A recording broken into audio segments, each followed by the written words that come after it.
Adelante, pueden comenzar. ¿Estás grabando?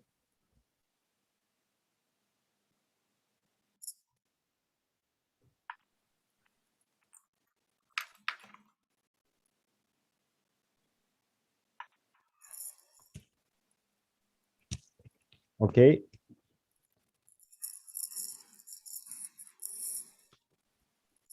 Welcome, everybody, for this second session of today. I will present Anzennel, that she gives the conference Collective Imaginations, an ongoing exploration of transformative pedagogy. Anzennel is an Istanbul-based architect, researcher, and educator working with multidisciplinary and collective methods. She's an associate professor at Istanbul Technical University, where she teaches architectural theory and design.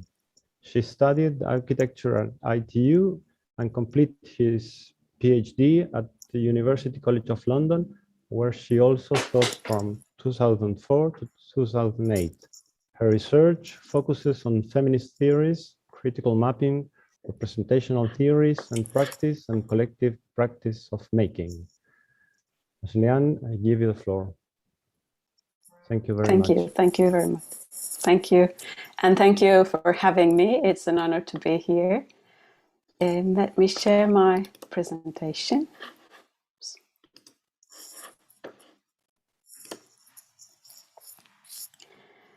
So yeah, as Ivan have mentioned, my presentation is called Collective Imaginations, an ongoing exploration of transformative pedagogy.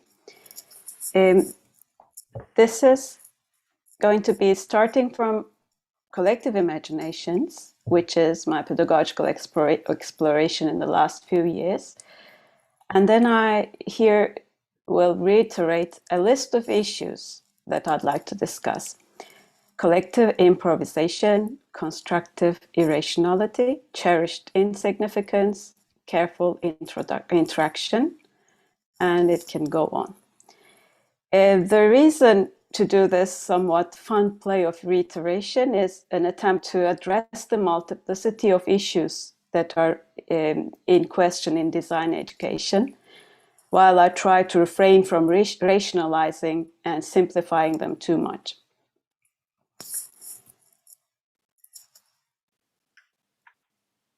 Collective imaginations refers to my pedagogical approach, which starts with a design studio at the university and extends beyond it with extracurricular workshops, critical and playful responses to competition and exhibition calls. Those I will talk about in this keynote. I regard a design studio or an educational environment as transformative for students, other participants, and for myself as an educator as well. Bell hooks helped me to understand the importance of building a community in order to create a climate of openness and intellectual rigor. A sense of shared commitment for learning and aim of achieving a common good binds the members of the community. One way of creating a sense of community is for me to encourage members to recognize the value of each individual voice, others, and also one's own self. This requires me to make each student to be heard and gain a critical understanding of their individual works in order to find a place to feel comfortable in the collective works and discussions, and to find their own ways of improvement and self-development. Responding each student and group within their unique dynamics urges me as an educator to be open to transformation in terms of working methods and understanding of education in general. My initial concern while envisioning collective imaginations as a design studio was to respond to the ecological, economic, and political crisis, those which urge us to question the ways in which we practice as architects and educators. It is hard to be ignorant while teaching in Istanbul, which is one of the places where we experience the harsh effects of neoliberal capitalism. Working on site, which is transforming nearly daily with urban regeneration, forced immigration, and increasing control mechanisms, the studio has heightened our sensibility towards our immediate surroundings, also acknowledging the links to the global. The first collective imagination studio theme was concerned with the loss of connection with our place, of inhabitants and places we collaborate in transforming as architects. The theme of habitable myths invited students to explore the way people give meaning to places through myths and convey them through generations. The aim was to use the structure of myths to subvert the way we regard place as a given in architecture and suggest drawing attention to seemingly insignificant details at sites. The theme of peace, for example, has been a continuing exploration for years at our studio. First, it was meant to refer to the recurrent Turkey and Istanbul bombings in 2015 and 16, which took the lives of some of our students and their friends and limited our everyday lives. But the theme of peace building was direct response to the immediate events, to deal with the recent hopelessness and trauma, to find meaningful ways of continuing education and doing architecture. Yet the urge to think of the ways in which we live and make together through the theme of peace has been alive for the studio for years, as Turkey and especially Istanbul is one of the routes of mass migration due to wars in the neighboring geographies. The important point for us was to address the issue less as an abstract concept, but as a poetic and political act of making together, spatial negotiation, and radical spatial inclusion. This approach can easily be pointed out as a summary of collective imagination's sensitivity in searching other ways of being and making in the world as architects.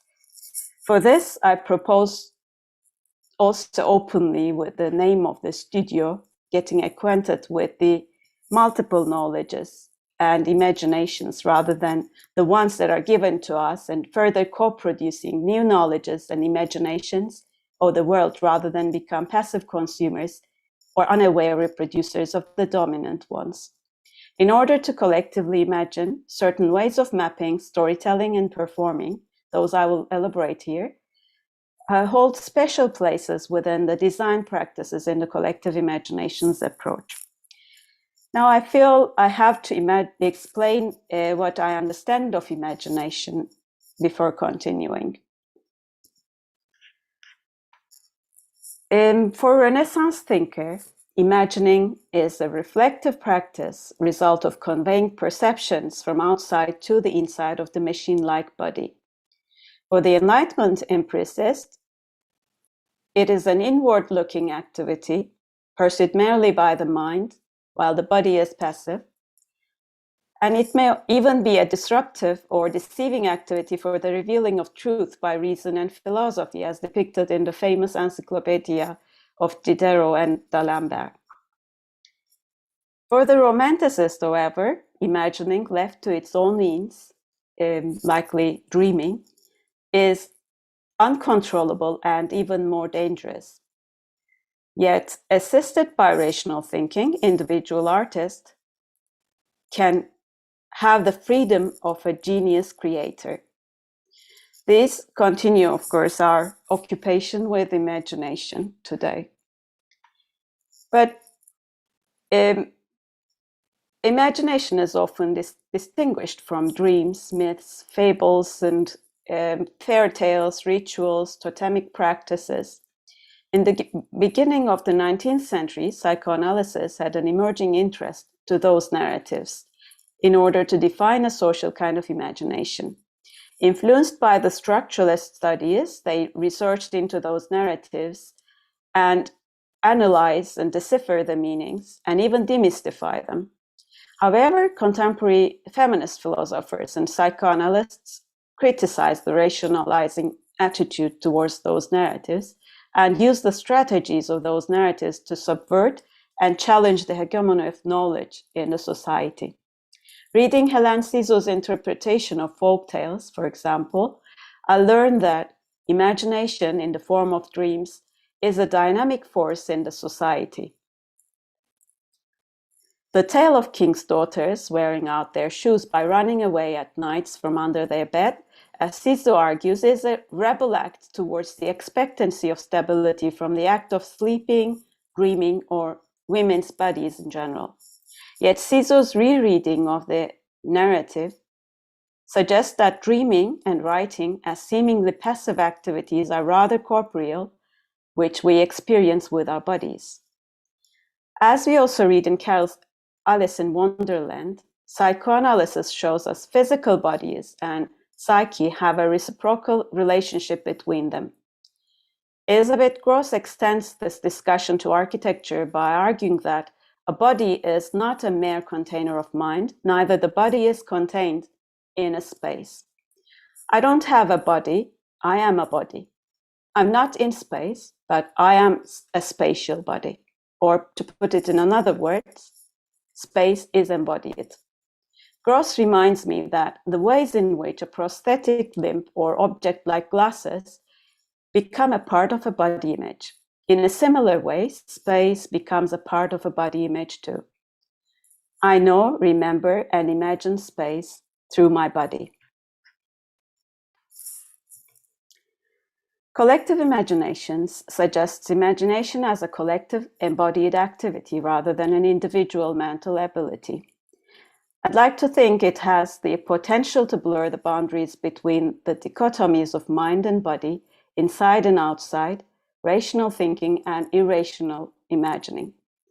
The briefs of the studio usually ask students to consider a place as a combination of specific experiences of individuals and groups, collective imagination of the society, and research into unique social networks, subtle stories, and alternative histories in a place that potentially connects us to others and other places and times.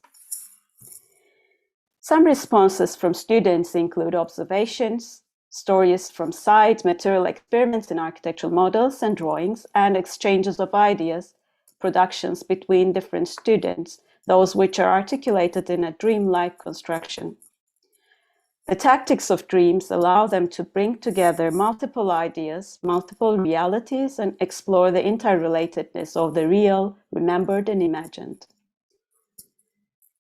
Some other responses to studio briefs from students include various ways of acknowledging our interconnectedness within the world. Students' mappings in the last year's remote studio connected their experiences of immaterialities like air, light, humidity, to the local stories of living and non-living others, like those of rivers, human, animal, or insect communities, and the global climatic, economic, and political events. Those connections later allowed them to imagine a more open architecture for their living environment, that which would be defined with their interaction and rebuilding, rather than forms, surfaces, and styles. In order to acknowledge our interconnectedness in an immediate working environment, I encourage that we work with the specific conditions at sites and try to be open to unknown conditions. Making with the wind, for example, allows us to question drawing norms in architecture where the individual architect is the mere author. Or printing found objects at a place, painting interiors on the surfaces of walls, drawing landscapes that connects all individual design projects,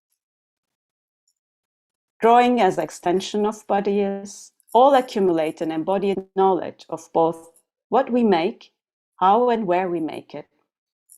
The act of embodiment and embodied imagination helps us question the hegemonic structures and opens up possibilities to produce beyond the already established knowledges and ways of making. Those experiences of making as an embodied act may be communicated in later architectural drawings. For example, a collective way of knowing this place is reflected here in a multiple and changing viewpoints of in this drawing of a workshop building. Collective imagination, or in collectivity, suggests a multiplicity rather than a unity, a fragmented multiplicity that does not need to be unified. This multiplicity is closely related with embodiment. I learned from feminist standpoint theory and theory of situated knowledges that we need to be aware of the naturalized universal knowledge of God's eye view and the mobility of postmodern view from anywhere. If our knowledge and production is related with our bodies, and bodies, physicality, sociality, political being, then each person offers a specific and naturally limited viewpoint to a collective work. In collective imaginations, we value those specific viewpoints and specific interactions with the site. So I ask the students to acknowledge their individual partial viewpoints as here in literally and also metaphorically in the collective work. Partiality is also acknowledged in the way we approach sites in architectural design.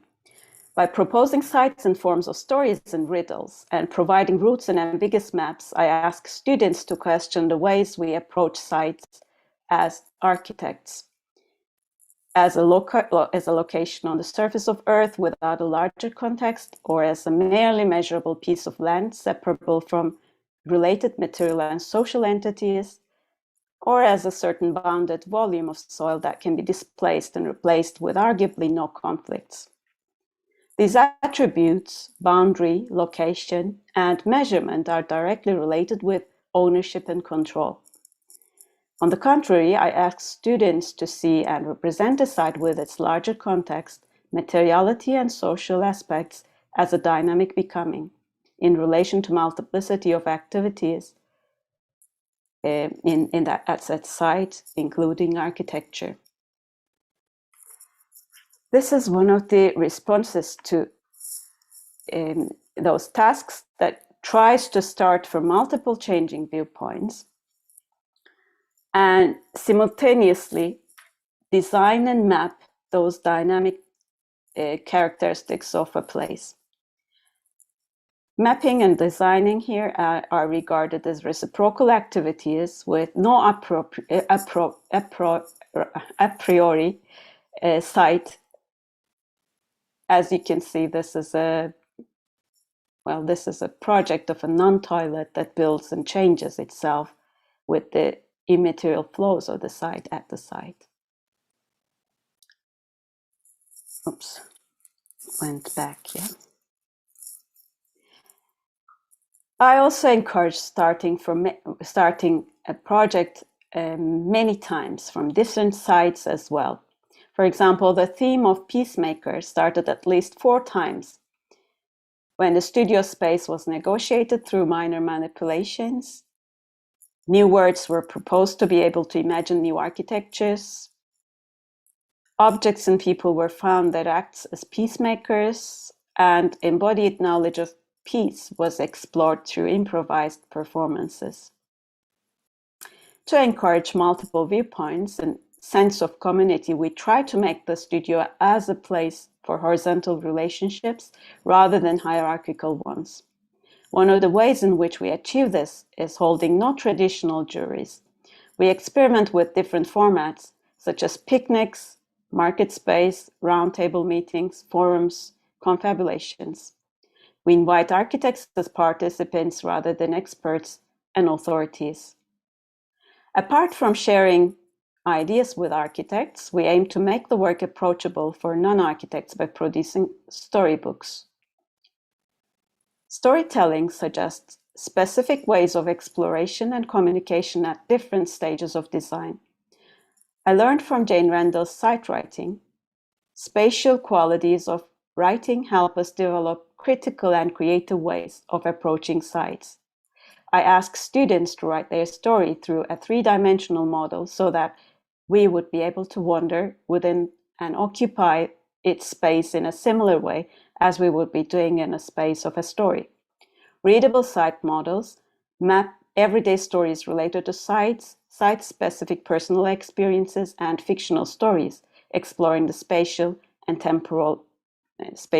and temporality of those sites. A readable site model invites readers to form their multiple meanings. In some cases, invitation to reading was accompanied by invitation to transform the models by readers. The stories starting with readable site models and site plans are not meant to be final products, but they continue to evolve throughout the term. There is a parsing activity of translating among texts, mappings, models, plans, and storybooks. As a final presentation of design projects, along with all models and drawings produced during the term time, students produce a children's storybook. These storybooks also search performative ways of telling the story of designs in a playful and simple way in order to engage others who are not trained as architects. In this way, we hope the stories continue to be told more widely. The pedagogical approach of collective imaginations studio has allowed me to respond to other sites of production, such as this work we did for the 4th Istanbul Biennale with Susan Dunn, Aylin Vartanyan, Elif Hunt, and Buse Özçelik and with a larger group than this. Our mapping was a proposal to the Biennale team, School of Schools. We suggested a school in the street, which would bring the university and art gallery, the Biennale's venues, in contact with the general public.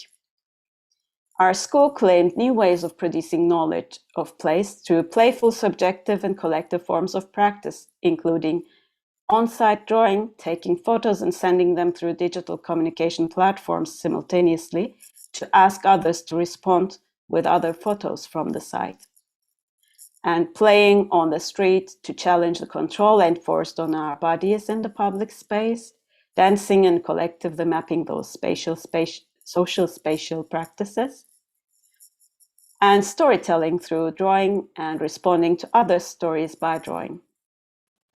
The final map, final is not the final actually, was printed and distributed to be played. People painted and written their own stories interacting with the characters, events, and places in our map.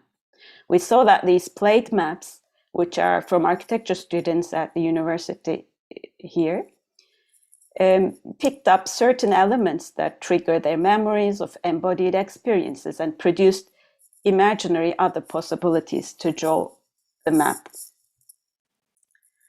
This map continued to be produced as it was printed on small stools, and we invited others to sit with us and play in the public spaces in order to produce further embodied experiences of places. The whole experience of a school of unknowables, that was what it was called, from producing of the map to the performance with the stools was not planned from the beginning, but a result of collective improvisation. We learned together. We focus less on the idea that there is ever a single perfect outcome and more on the process of making and learning through making. We had to be responsive and responsible to the sites and to each other. I learned from Karen Barrett and Donna Haraway that responsibility includes making each other capable and transform oneself in the process. In the process of a school of unknowables, this transformation meant taking changing roles according to interactions and accepting that there is no pre-existing knowledgeable role. For example, our teaching roles have been scrutinized in here as well.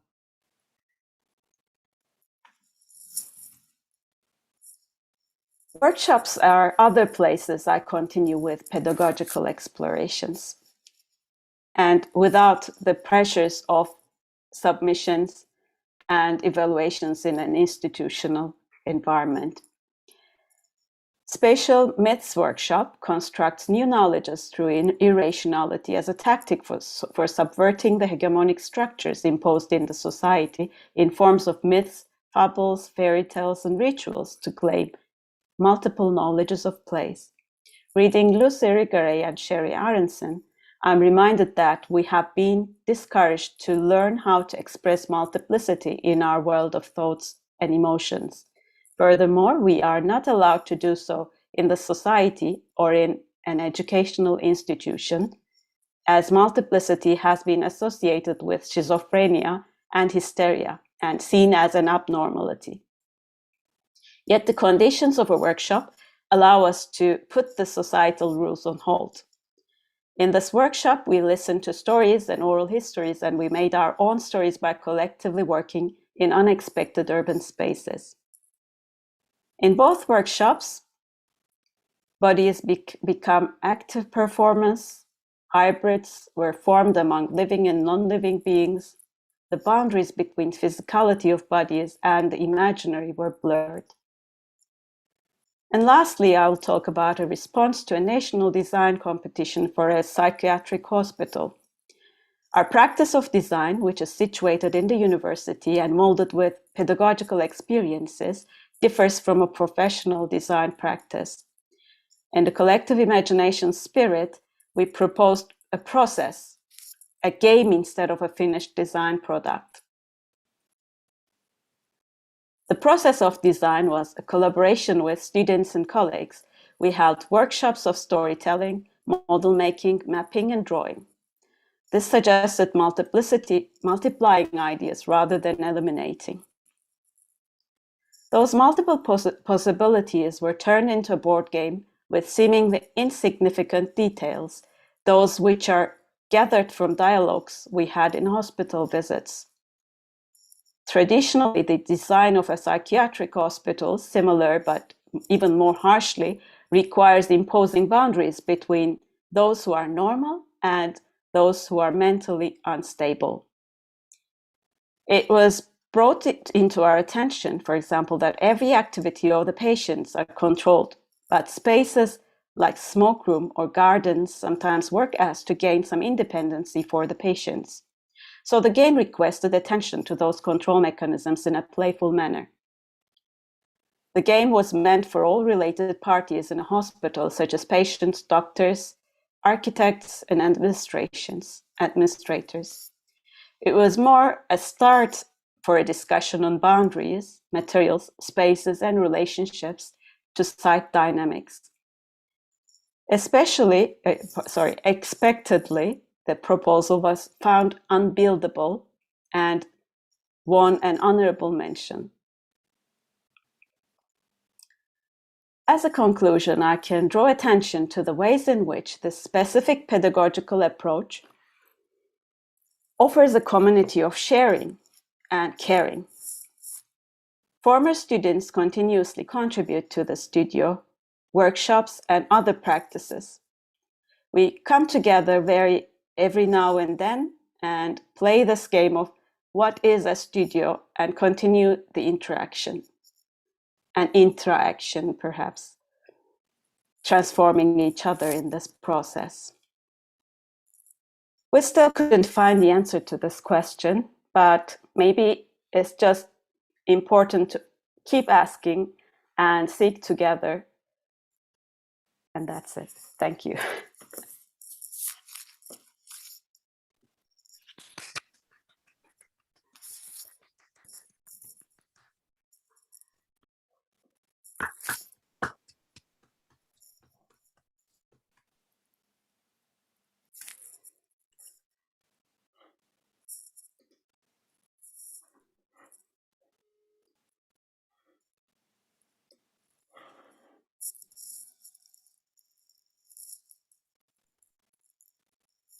Excellent. Thanks, Jilly.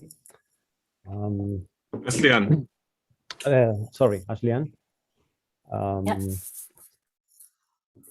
All participants can put his questions in the chat, and also I invite everyone to open these questions to Aslian. David. I just want to say thank you, Aslian. That was fantastic. It's so nice to see you again after all these years. Same here, same here. I have a confession to make, which is the first time that I met Aslian.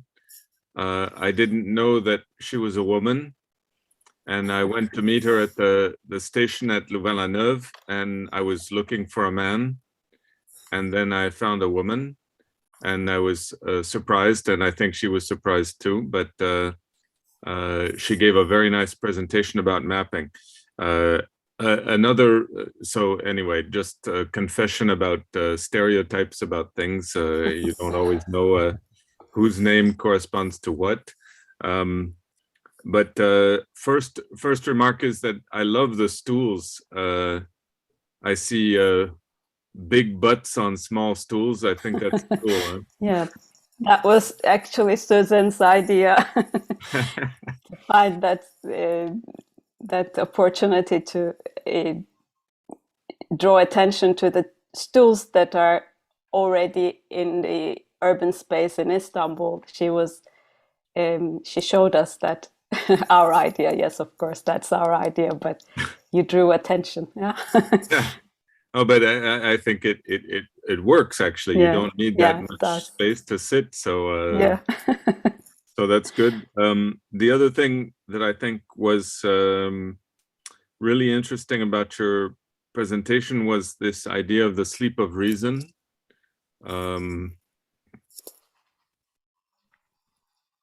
This is something that's very deep, actually. When reason falls asleep, it's very dangerous for all of us. So I just wanted to remark on that. And then the last thing was, I was pleased that you cited Hélène Cixous,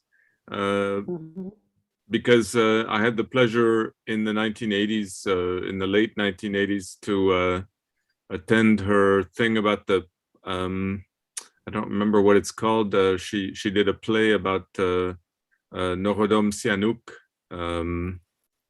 in Paris, and I thought it was really very impressive.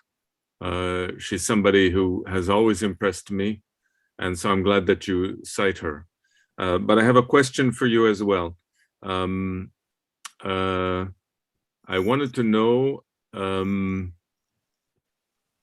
how you think that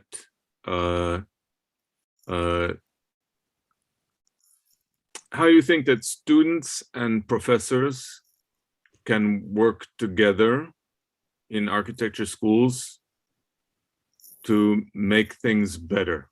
This is a really general question, I'm sorry, but it's something that we think about all the time. How can students and professors work together to make things better?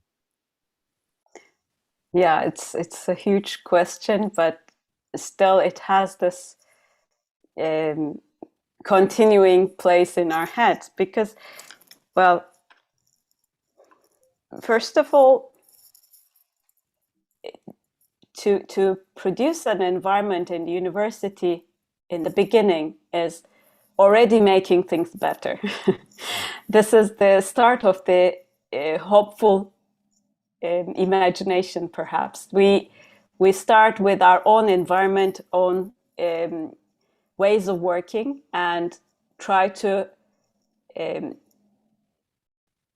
make them better, make them more responsive and responsible as well. And then also open up to other sites, other places to interact and to transform those places and ourselves as well. So the transformation, the reciprocal transformation is important in here. So being open to that, encouraging these interrelationships, that would start this kind of making better, perhaps. But that's not going to end up being better, probably. We are going to try to do that, we're going to try to start from there. Okay, well, that's the best answer I could expect. Luciana has her hand raised, so I'll stop talking and let Luciana talk. So, hi everyone. Thank you for invitation and being here. It was incredible lecture. There are so many things that can arise from it, but I want you to go further on that meaning of I am space, the space embodied. I think that's very, very meaningful when you're talking about the students and how you deal with this pedagogy and learning, particularly when I see the drawing not as an outcome, as a result, but a kind of a medium of something that you don't know what exactly will come. So I have the feeling that we start drawing, and afterwards that you're gonna see and the narratives and the process and all this kind of creative process. So if you'd like to talk about a little bit more about it. Oh, thank you. That's an excellent question. And yeah, actually, this separation between body and space, and also body and mind, is something that we question all the time. That that separation is something artificial, in fact, because while we are actually exploring with all these architectural or drawing tools, you don't really separate yourself from that thing that you do. So it's the drawing process that we learn and we experience our own body as that drawings, many of the drawings that I am shown actually has this potential of exploring one's own body as while they're trying to draw. So we usually do this exercises to, first of all, acknowledge our own bodies, and then afterwards try to think of what we do as architects before exploring the potential of your body or the what your body does, how your body embodies all this knowledge, and how you produce that knowledge is something that you need to acknowledge first of all, even before you have to start designing, or even during design as well. So most of those exercises are attacking the idea of this separation and trying to find ways of thinking of those relationships. So I'm reading Elizabeth Gross and psychoanalytic theory that she reads, that talks about this relationship between bodies and spaces, body and mind. That she reminds us this relationship of bodies with prosthesis. You have an image of your body that you continuously produce, and then that image also produces your physical body as well. So it's a kind of a reciprocal activity that we try to explore that through drawing as well, through making as well. So during these pandemic conditions as well, we try to explore the relationship of our bodies to spaces, to what we do. We usually stopped doing things virtually, but did things by hand, by bodies, at home, separately even. But when we are together, we are also exploring this collective bodies as well, how those activities of collective bodies allow us to experience space, allow us to produce space. So I find this very important, that we need to address the relationship between bodies and spaces, body and mind, rather than just assume that what we do is actually automatically brings that out, but we need to explore continuously to find out how our bodies are being produced and produces or make how we make ourselves and the spaces together, or we make together.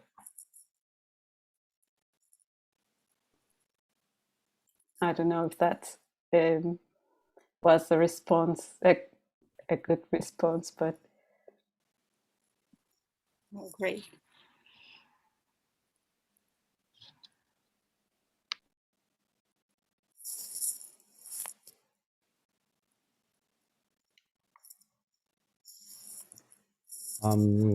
There's another question, Christine.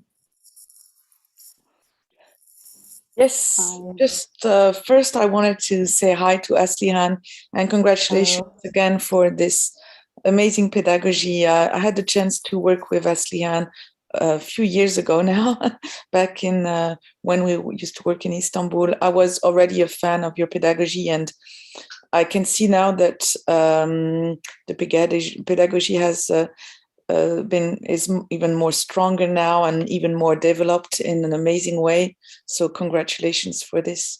I was just wondering, because I know that in Istanbul there's so many diversity of people, like actually in Brussels there's a lot of different communities and religions. It's a question also we raise also here in Brussels, which is very cosmopolitan. And I was wondering, in the process of how you include the people in the participation process, do you have specific methods or tools to interact and to be able to seize this collection, this kaleidoscopic representation of different cultures and specific persons? Thank you. It's great to see you again. Yes, I know. And I think it's a very good question, because we always think about it in the studio and also in other works. First of all, maybe I think I need to tell you that the range of students we have at the school is also very diverse, because the university is a state university, and the admissions are through exams that students enter from all around Turkey, from the furthest eastern end to Istanbul. So it's kind of the real diversity is quite inside the university as well. So it's not something different than what we would expect to have outside the university. Of course, the students are educated in a way, they have this class change perhaps during the education, but still their friends and families, they have this kind of connection as well. So it's a great strength in our community. So when we work with the people outside the university, we usually have this tactics of different tactics of participation, or giving the means of expression to others. Like this mapping is helping us to do such work. We usually do this street mappings with participants on the street. Sometimes people just come around and ask what we are doing, and we just explain them, and then we start including them by their own means, because they cannot draw perhaps, but they are willing to come in the participation. So it's kind of finding ways of how to communicate with people. Often these drawings, these modelings or other things that we do on site, and that's kind of challenging as well. And that's also inviting people to join in those things. So the pedagogy itself is kind of going out on the street, on the urban space, in the urban space, so that it can be shared with people, even just by showing them, by being present in the street, but also sometimes with the invitation of these things that that would communicate with people as well. We did less work, less participatory work in the last years, especially because of the pandemics as well. But I mean, I'm sure we're going to explore that further. That's an issue that that I'd like to explore further in the future as well.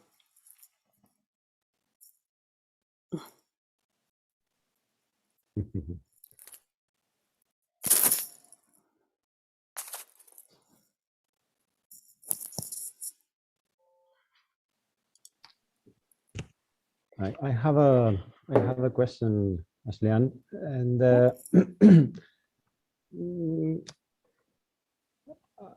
I can say how methods and tools are connected with the process of the project. How methods and tools can allow to propose better projects or architecture. How is this connection between mapping and all of this process to read, the reality, objective or subjective, and how that is connected with the language of architecture? Yeah, that's something that I often think about, and this is quite important actually. The tools of working and the knowledge that you produce are quite closely related, of course. But the thing is, any tool can be used as an authoritative in an authoritative manner. So the important thing there is actually to acknowledge the capacities and incapacities of those tools, to make them open to criticism, and to explore continuously, to search for other tools, to other ways of making.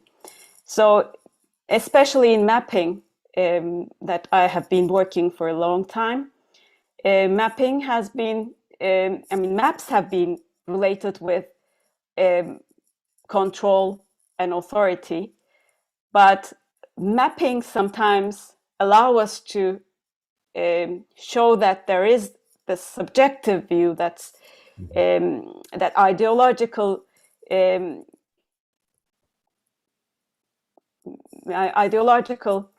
side of that, of those maps, traditional maps. But still, mapping is also dangerous at some time, in some cases. For example, when you try to be helpful for the underprivileged communities and map their environments, you may be putting them in danger. You may be putting them in a vulnerable position in the face-to-face with the authorities. So we sometimes do these mappings, and I call them unmappings, to exclude certain knowledges and not to share with the public, the general public, every detail, every knowledge that we produce there, but use mapping as only to participate with, open this production with, open this production to participation from those vulnerable communities. So we have done those kinds of things while we were mapping the commons in Rome, in London, in Istanbul as well.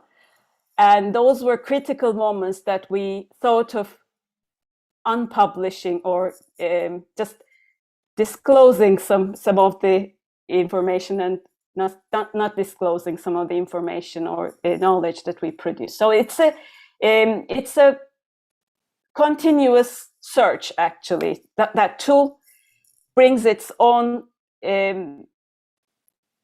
dangers, its own perils, and then it can also enable you to act towards against these authoritative measures, let's say. So that's making a tool while you're producing knowledge or your design. You need to make your tool, you need to revise your tool, and you need to invent new tools, but still be critical about those as well. Mm-hmm. That's what I think. Excellent, thank you. Well, we have a couple of minutes. There's another question.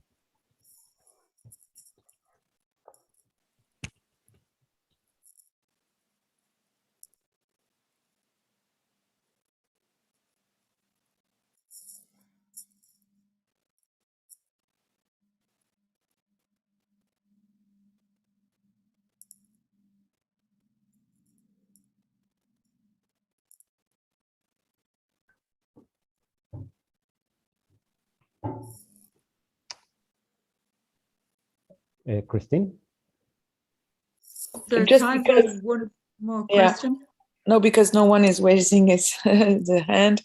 Okay, maybe Suzanne wanted to. Suzanne. Okay. Suzanne, okay. Just a quick question. Hi, Aslan. I'd like to just ask you a question and also make a quick comment from having worked with Aslan a number of times and with her students and my students. I have to talk about the patience you have in allowing each person's voice find a place at the table. And this is something that I learned a lot about. People start sketching and then you bring them together and they continue. And in many ways, I think there's a huge amount of listening, waiting it out, you know, till it comes, till it emerges. And maybe I think that aspect is not even knowing what's going to emerge, which is quite interesting in your work. And maybe you could comment on that. Actually, thank you for that question, because it's one of the most important things in working with others, that you need to give voice to others who haven't got your authority, because I am in a position that have this authority of in many cases as an educator. So this authority is a dangerous one as well. You can talk for ages and then impose your ideas, but to be less imposing, less present there is important as well. So I usually encourage students to find their own ways, and this is also possible if you know those students well, because you need to understand the student, you need to communicate with them, find their own strengths so that they can bring those out as well. So most of this patience also comes from a care. Actually, you care for the other, so you just encourage them to bring out their own ideas, bring out their own own ways of working. So I think it's something that is personally, that is something related with my own character, perhaps, that likes to listen rather than talk. But still, it's after having this authority to talk, you need to pull yourself a lot. So it's kind of, I think it's something that you that you learn in this communication, rather than you just assume or you come with plans. But you need to listen, you need to understand the other, so that you can you can bring out those things there. And also you learn a lot from them, those communications, those things that you allow to happen there. So I am a bit obsessed with learning there. And also that's also something that keeps me there until late hours. This is something that already is criticized by the authorities, university authorities, or some places that we work, because we work hours, we work to just talk, for example, sometimes without even producing something. Those kinds of things are needed, even if you don't really produce material things, that you need to talk aimlessly sometimes. That's something that we include in work as well. I started rambling, I think.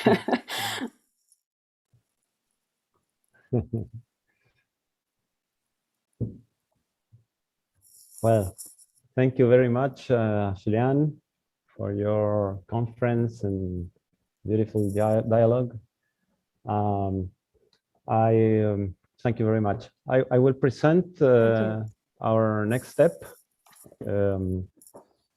In the next hour, we will see Alejandro Borrachia full-scale final work from Argentina, Madeleine Collin, the design-build pedagogy from France, Alessandra Bruno, Alice Verboten, experimenting in public spaces from Belgium, Felipe Mesa and Catherine Spellman, Orange One from Arizona State University, Daniel Malo, Armel Tardivaux, Abigail Schonenblum, Unraveling the Live Project from the UK, and finally, Kristina Smirsova, One-to-One, from the idea to the reality and back from Czech Republic.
We didn't hear María José. Let me adjust it, please.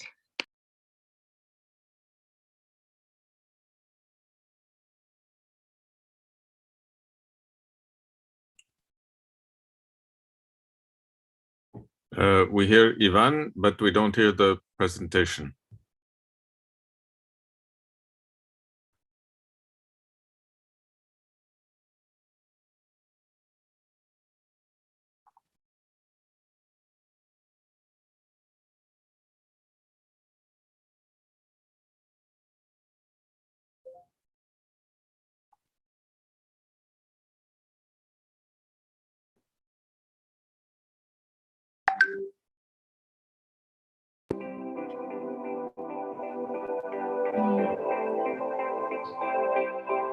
Yo les voy a contar algunas de las actividades que venimos realizando en ese sentido, haciendo un poco un raconto histórico.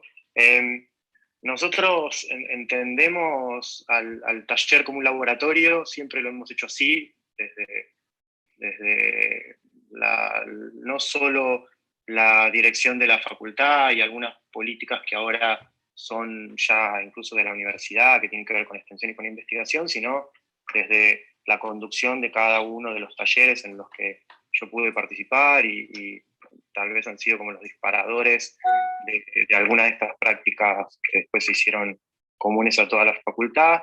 Para nosotros el ejercicio que hacemos con los alumnos junto a los estudiantes es una manera de decir algunas cosas sobre los temas que pensamos y de profundizar o de hacer más complejos esos pensamientos.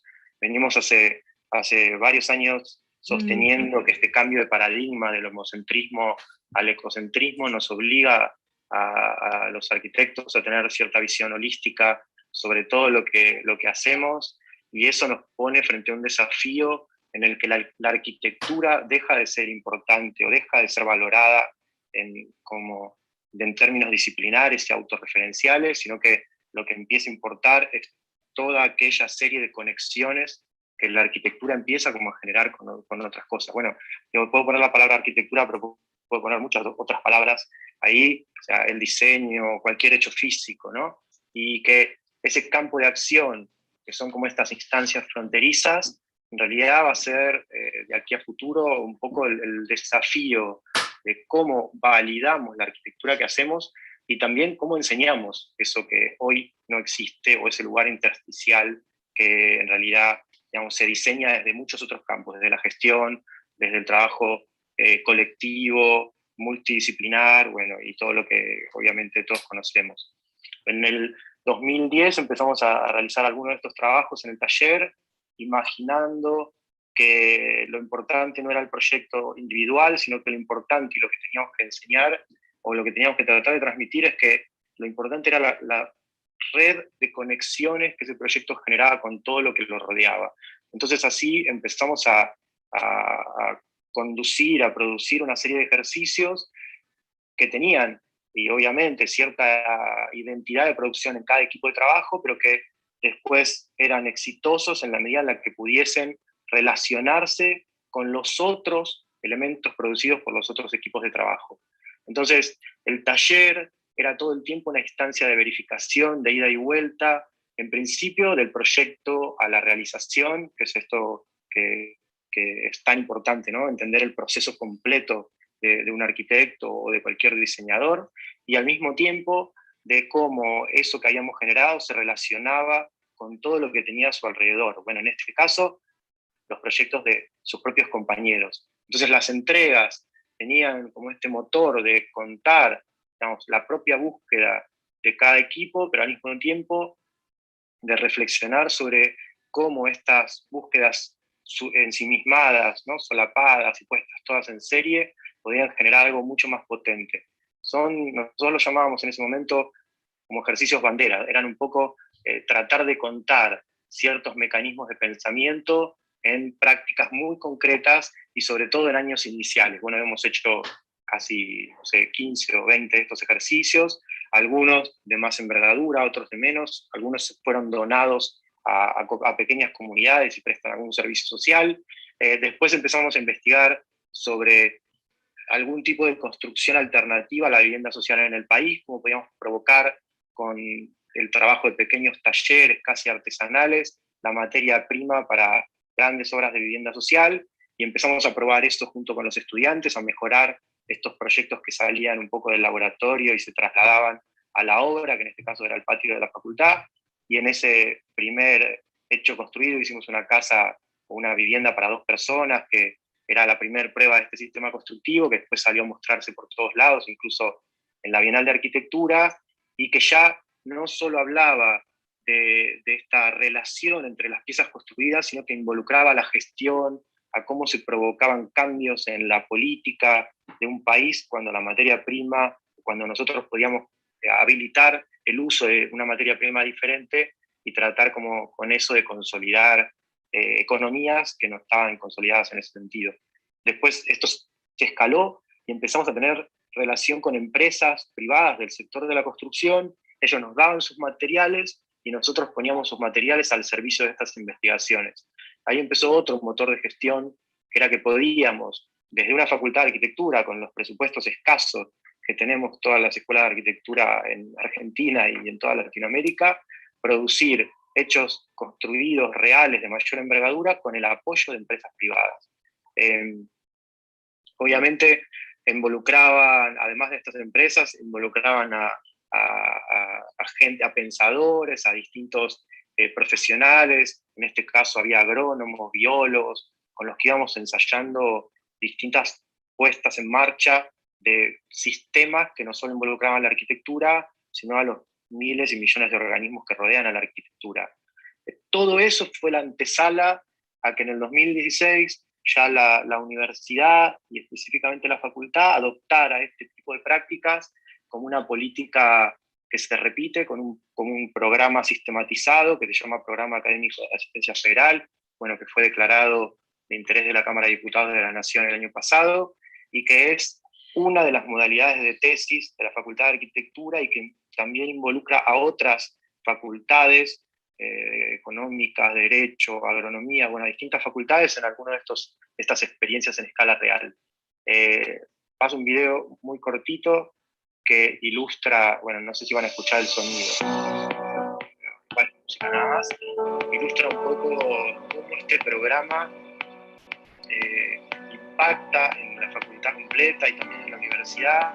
No es solo de la carrera de arquitectura ya, sino que la carrera de indumentaria, la carrera de diseño de interiores, que son carreras que tenemos nosotros bajo nuestra conducción, están trabajando en esto, en colaborar con distintas instituciones, bueno, involucrando más de 400 estudiantes, a 120 empresas, a muchos organismos, desde el 2016 para acá, y con la idea de transformar a una escuela de arquitectura y diseño en un motor de búsqueda y al mismo tiempo en un sistema de colaboración social con entidades que no tienen los profesionales para llevar adelante algunas propuestas y que bueno, nos vienen a buscar y a veces las vamos a buscar nosotros para realizarlas.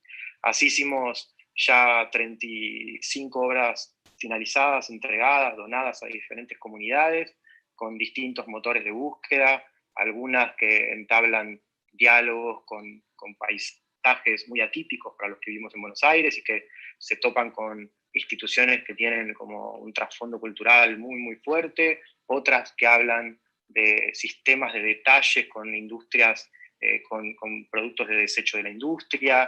Acá, bueno, había todo un motor de gestión, muchas familias haciendo estos ladrillos de adobe para un edificio que cubría las expectativas de la comunidad para albergar a estudiantes que caminaban muchos kilómetros para llegar a la escuela. Bueno, esto fue expuesto en la Bienal de Arquitectura de Venecia, la última Bienal de Arquitectura de Venecia. Ahora justo se inauguró una exposición en Múnich, en donde también es uno de los edificios que componen esta exposición de experiencia en acción que junta a muchos colectivos y escuelas de arquitectura que trabajan de esta manera. Y cada una de estas piezas va teniendo como un motor distinto según las búsquedas y los deseos y las aspiraciones de la comunidad en la que esto recae y también de los arquitectos proyectistas o estudiantes a punto de ser arquitectos proyectistas que se reciben con una obra en su cartera, ¿no? Para salir a contarse al mundo ya desde el último año de la facultad. La evolución que ha tenido este programa es que en las últimas 2 o 3 camadas de estudiantes que pasaron por esta última materia, empezamos a reunirlos en un trabajo común, nos dimos cuenta que si juntábamos 9, 10 grupos en una sola intervención, provocábamos un cambio sustancial en una comunidad. Hicimos, por ejemplo, 9 casas en un barrio que se llama Otamendi, en las islas del Delta de Tigre. Entonces, no solo atendíamos el problema de esas familias, sino también cambiábamos el paisaje de ese barrio mediante las viviendas y algunas intervenciones públicas, ya con el impacto que esto tiene, ¿no? En un barrio que a veces no tiene ningún tipo de infraestructura y ningún tipo de ayuda por parte del Estado en muchos temas.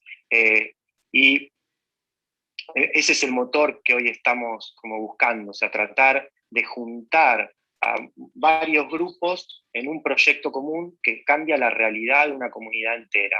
Y ya no es solo una obra individual, sino que son muchas obras en busca de este objetivo. Por ejemplo, terminamos el año pasado un parque para el municipio de Morón, rodeado de barrios de clase media-baja, ¿no? Y gente trabajadora que no tiene un lugar para salir y para y para encontrar como un momento de distensión. No hay casi ninguna plaza en ese lugar. Este era un páramo, un lugar que no tenía ningún tipo de actividad, y nosotros construimos 12 obras que le van dando diferentes equipamientos y que, bueno, desde la inauguración de cada obra fue sumando a este parque actividades, y ahora cada fin de semana se llena de chicos y de familias. Una de las más interesantes con la que me gustaría cerrar la charla es esta, que es una pista de mountain bike, porque otra de las cosas que estamos explorando es que ya la arquitectura, digamos, ni siquiera es un edificio, ¿no? Es una serie de elementos que se mixturan con el paisaje, con la comunidad y con la acción que van a buscar para generar. Esta es una de las últimas obras que se hicieron en el programa, y ahora hay otras 20 en marcha, una de las últimas obras que terminaron, y hay otras 20 en marcha, 20 individuales, que son parte de 3 proyectos colectivos que tienen el objetivo de tener la comunidad de 3 comunidades.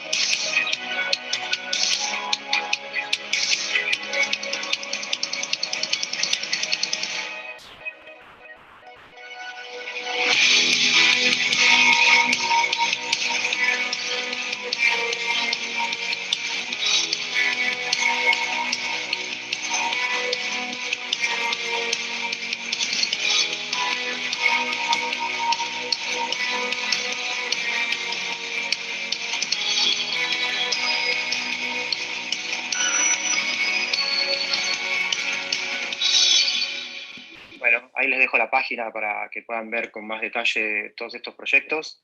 Muchas gracias por el tiempo.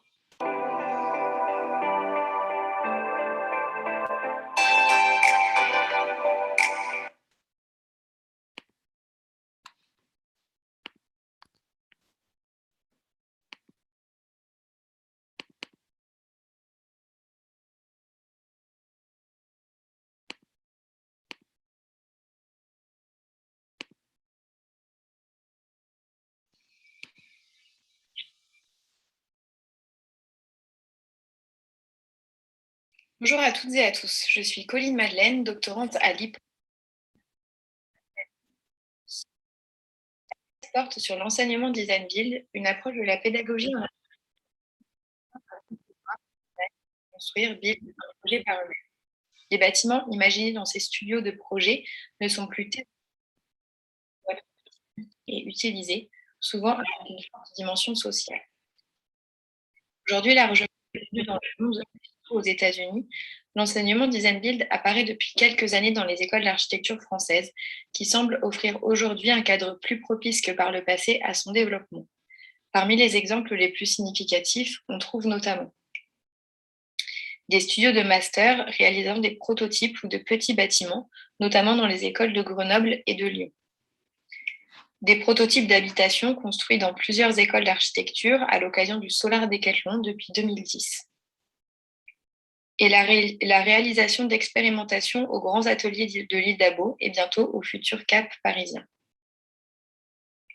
À partir de ces exemples français, la contribution propose d'évoquer 2 caractéristiques de l'enseignement design build, le faire ensemble au service de la réalisation d'un projet collectif et interdisciplinaire, et l'évolution du processus de conception, nourri d'allers-retours entre dessin et expérimentation concrète. On considère souvent que l'apprentissage constructif est le plus important dans l'enseignement design build. Pourtant, il ne s'agit pas de former des bâtisseurs, mais bien des architectes concepteurs. Et au-delà de l'acquisition de connaissances techniques et pratiques, ce sont les apprentissages qui gravitent autour de la construction qui enrichissent la formation des futurs architectes. Parmi eux, celui du faire ensemble est essentiel. Premièrement, dans la majorité des enseignements par le faire, le processus de conception se fait collectivement. Les idées de chacun sont continuellement mélangées, associées et transformées, si bien qu'il n'est pas possible d'attribuer la provenance d'un concept à un étudiant en particulier. Les choix se font soit par vote, soit par décision commune du studio, à travers un consensus. Cela permet d'engager plus fortement les étudiants dans le projet, chacun se sentant concerné et en accord avec les choix effectués. L'objectif de ces méthodes pédagogiques est d'apprendre aux étudiants à travailler en équipe et de leur permettre d'acquérir des compétences sociales, tant sur le plan de la communication, de l'organisation que de la médiation. Concevoir puis construire ensemble amène également les étudiants à envisager différemment leur rapport au projet et à la question des droits d'auteur. Ils ne considèrent plus le projet comme le leur, mais comme celui d'une équipe dont ils font partie intégrante, partageant la responsabilité et la reconnaissance finale. À travers la réalisation d'une œuvre commune, il s'agit de renouveler les schémas d'enseignement classiques valorisant l'individu. L'objectif est que les étudiants entrent dans le milieu professionnel avec des compétences relationnelles nouvelles pour y introduire des pratiques plus coopératives. Le studio de master à la recherche d'une architecture vertueuse à l'école de Lyon met l'accent sur cet aspect coopératif du processus de projet dans une perspective d'innovation. Pour les enseignants, la coopération, et plus particulièrement lorsqu'elle mobilise de l'expérimentation, permet d'aboutir à des dispositifs architecturaux innovants. Deuxièmement, lorsqu'ils construisent des bâtiments ou des prototypes, les étudiants font face à un degré de complexité important, impliquant des savoir-faire qu'ils ne maîtrisent pas toujours. Pour y répondre, ils doivent collaborer avec d'autres disciplines afin de compléter leurs compétences et de créer un écosystème collaboratif et productif autour du projet. L'interdisciplinarité est ici essentielle. Afin de réaliser un projet cohérent et de qualité, les étudiants doivent être à l'écoute des différentes manières d'aborder une même question, être capables d'échanger clairement sur des sujets complexes et mettre à profit les savoir-faire de chacun. Il leur faut donc créer un véritable vocabulaire commun et une compréhension mutuelle entre tous les intervenants. En somme, il s'agit de développer une synergie autour du projet où chacun est en mesure de comprendre son rôle et ainsi d'intervenir pleinement. Pour y parvenir, la réalisation d'objets construits fait office de catalyseur. Elle permet notamment d'instaurer un dialogue entre les différents acteurs puisqu'elle offre un prétexte à chacun pour apporter ses connaissances et idées au service d'un objectif commun. C'est par exemple le cas lors des Solars Décathlon, où d'importantes équipes pluridisciplinaires sont montées pour répondre aux exigences techniques variées et précises de la compétition. Enfin, l'enseignement Design Build cherche à ancrer les projets dans la réalité pour mieux préparer les étudiants à leurs pratiques futures. Il s'agit d'une forme de pré-professionnalisation, parfois presque comme un stage en agence, offrant aux étudiants des occasions de pratiquer leur futur métier dans un cadre universitaire. À travers ces enseignements, ils sont confrontés à toutes les étapes de la réalisation d'un bâtiment. Ils travaillent pour un client qu'il faut écouter et convaincre, ils collaborent avec les différents corps de métier impliqués, ils sont confrontés aux contraintes normatives et administratives, ils découvrent les enjeux liés au financement et au respect des délais et ils se familiarisent avec le chantier. Ils sortent de ces studios mieux armés pour exercer leur métier de maître d'œuvre dont ils ont pu appréhender toutes les facettes durant leurs études. Surtout, ils comprennent que la réalisation d'un bâtiment ne peut se faire seul, mais bien dans une dynamique collective, depuis sa conception jusqu'à sa construction. Les enseignants Kiss et Marie Zawistowski, formés au Rural Studio, amènent leurs étudiants à construire des bâtiments publics pour de petites communes iséroises autour de Grenoble. Ils les confrontent à toutes les phases et contraintes d'un projet réel, comme ils seront amenés à le pratiquer ensuite en agence. L'école de Grenoble est d'ailleurs en train de réfléchir à la création d'une agence d'école, c'est-à-dire une structure permettant d'offrir un cadre aux étudiants pour réaliser ces projets, presque comme des maîtres d'œuvre. Finalement, l'enseignement Design Build montre aux étudiants les plus-values apportées par le faire ensemble et les pousse à faire évoluer leur posture pour envisager un cadre plus collectif de réalisation des projets. Une deuxième caractéristique significative de l'enseignement par le faire, particulièrement en France, se trouve dans l'introduction de l'expérimentation dans le processus de réalisation du projet. Elle prend des formes variées, manipulation et exploration sensorielle de matériaux, prototypage, réalisation de détails à l'échelle 1 ou encore tests en laboratoire. À travers ces expérimentations, il s'agit d'enseigner autrement le processus de conception au cœur de la formation d'architecte. Tout d'abord, le recours à l'expérimentation pratique dans l'enseignement de l'architecture est motivé par deux objectifs principaux. Premièrement, il s'agit de permettre aux étudiants d'acquérir une culture constructive en maîtrisant notamment les propriétés techniques, esthétiques, sensibles ou environnementales des matériaux et structures qu'ils testent. Cette maîtrise constructive leur permet d'aller plus loin dans le projet en exploitant la richesse de chaque élément mis en œuvre et en essayant d'en dépasser les limites. Deuxièmement, l'expérimentation fait partie intégrante de la conception et devient un outil de projet. Les étudiants testent concrètement leurs idées pour confirmer ou infirmer leurs hypothèses et les faire évoluer. Le processus de projet est ainsi constitué d'allers-retours entre temps de conception et d'expérimentation, vecteur de connaissances et d'idées. Certains enseignants parlent à ce propos de conception expérimentale. C'est notamment l'approche d'Amaco qui propose des formations autour de la terre et des matériaux en fibres végétales pour qui il ne s'agit pas d'expérimenter pour reproduire des choses qui existent déjà, mais de mieux les comprendre pour aller plus loin en proposant des solutions innovantes. Ensuite, il arrive que l'expérimentation amène les étudiants à des résultats parfois peu convaincants, si ce n'est totalement ratés. Pourtant, ces erreurs sont mises en avant par les enseignants qui trouvent davantage de valeur pédagogique à l'échec qu'à la réussite. Les étudiants apprennent de ces situations de crise et l'erreur fait partie intégrante du processus de conception, puisqu'elle permet de remettre en question les choix effectués, de faire évoluer le projet et parfois même d'inventer. Si l'erreur est valorisée, c'est que le processus est considéré comme fondamental dans de nombreux enseignements par le faire. Ce qui compte, c'est la démarche expérimentale et non le produit fini. L'apprentissage se situe dans la capacité des étudiants à s'approprier la démarche de conception, à la transformer et à en dégager des connaissances. On retrouve ce principe dans de nombreux workshops se déroulant aux grands ateliers de l'île d'Abo et chez Amaco. Les expérimentations menées permettent aux étudiants de tester leurs idées, les matériaux et d'acquérir de nouvelles connaissances pour développer leurs projets à travers les résultats obtenus, fructueux ou non. Enfin, certains enseignants envisagent la pratique du faire et de l'expérimentation comme un moyen de développer la créativité. Pour eux, faire, et notamment faire ensemble, expérimenter et manipuler la matière permet de décomplexer les étudiants et les amène à concevoir plus librement, de façon plus inventive. C'est le positionnement de Patrice Doat, enseignant en charge jusqu'en 2016 du cours de première année à l'ENSA Grenoble, également connu comme l'un des fondateurs du laboratoire Cratère. Durant 2 semaines, il propose aux étudiants une trentaine d'exercices surprenants, de petites maquettes ou structures temporaires, des déguisements, des danses ou des performances, de la manipulation de matériaux, etc., pour apprendre par l'expérimentation, déclencher l'imaginaire et favoriser l'éclosion d'une pensée créative. En définitive, il s'agit de faire de l'enseignement de l'architecture et plus largement de la pratique en milieu professionnel un moment épanoui et créatif. Make it fun, comme disent les enseignants américains. Finalement, l'enseignement par le faire dans les études d'architecture a un double objectif. D'une part, enrichir l'enseignement en formant des étudiants capables d'inventer.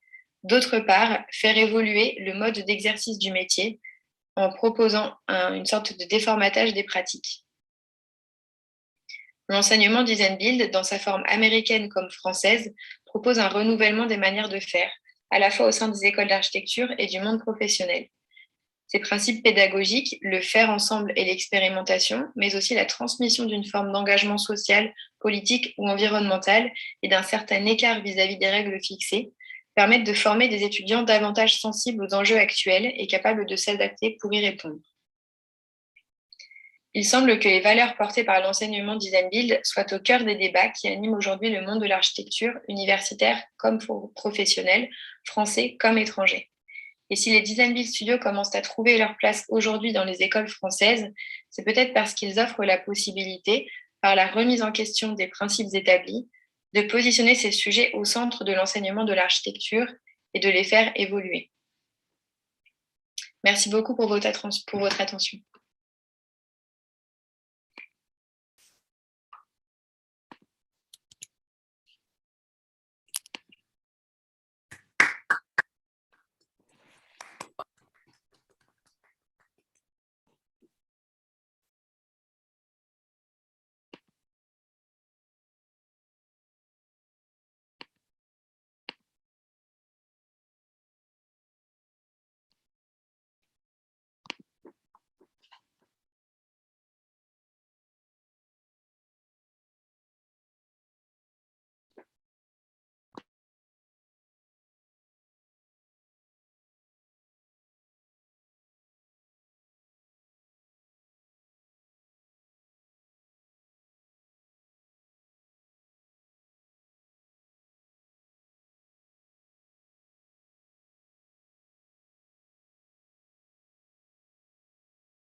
Today, I'm presenting an abstract I wrote about a workshop I co-organized with the architect Bernardo Robles Hidalgo in Vienna last year. I would like to start with an anecdote I used to start my abstract. What if we move or we install temporarily benches or chairs on a square? What if we observe their use to understand the nature of this space, of its users? Who uses them? Are they moved? Are they stolen? What if then we act on the design? What if we added more? In the video, you see Bernardo and I moving benches in a public park in Vienna. I will just switch to this. Voilà. The appropriation was kind of fast. By experimenting new settings, we found out an opportunity to question our idea of project and to become aware, on one side, of the potential evolving nature of public space, and on the other side, of our possibility to act as citizen and architect and designer in public space. So today, if we are witnessing the success and the recognition of temporary intervention in public space, we wonder how can we transpose this way of acting into academic institution. Just to tell a bit more about us, Bernardo was the chief janitor coordinator of the project, temporary project Marie Moscou in Brussels. I was a volunteer.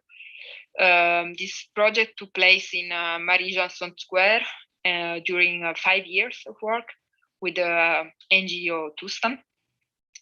And the strategy adopted was the following: an initial moment of observation, which took place on site and during meetings with the users during 2 years. The team listened to the needs and was present on the square.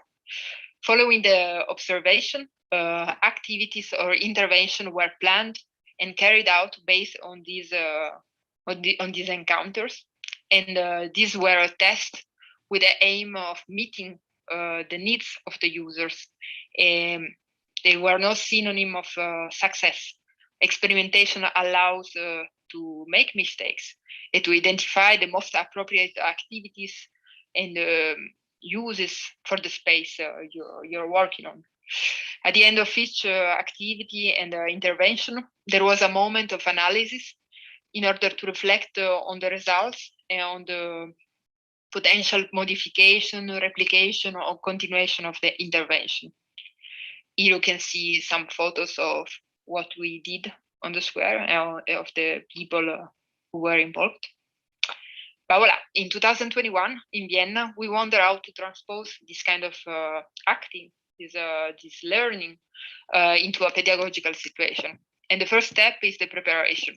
In collaboration with the Viennese professor Martin Farber from the Faculty of Social Design, and Litz Zimmerman and Katja Simma from the Institute of Architecture and Landscape Design. The school provide us with object and tools, all we needed, and with a head square.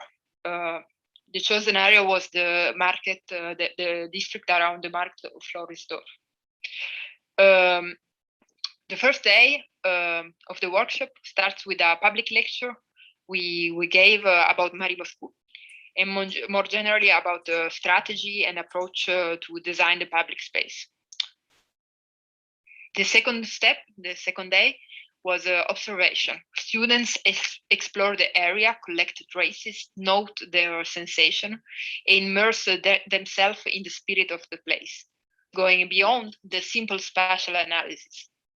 During this walk, they are invited to identify potentially interesting places for intervention and to organize a guided tour for the rest of their classmates. The objective is to get out them of the student comfort zone and to confront the reality and the unusual. This phase ends with the display of different walking routes on the window of our headquarters. The following day was time for collective observation. They observed a public space next to the headquarters through the prism of the vegetation, technical aspects, users, materials, flows. And the day after that one, it was time for action. After observation, it comes the time for action. The students take over the same space of the day before, and they take over it with all the objects they can use from the stock, and modify the intervention all along the day. And second action is prepare the day after. The choice of the second site is not easy, but the students consult each other to decide, and they go to the site with objects, with an inflatable swimming pool, with a mirror, and they stay on the space. They act, they observe the whole day. You can see a mirror. You can see some ribbon that became some very interesting games for the children.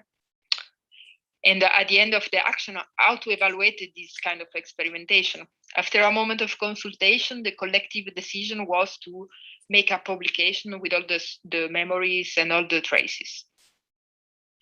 Voilà, to present some conclusion. What does this workshop show? It was interesting talking about the flexibility of the teaching framework. Transposing the experimentation into classroom corresponds to a disruption of its internal organization.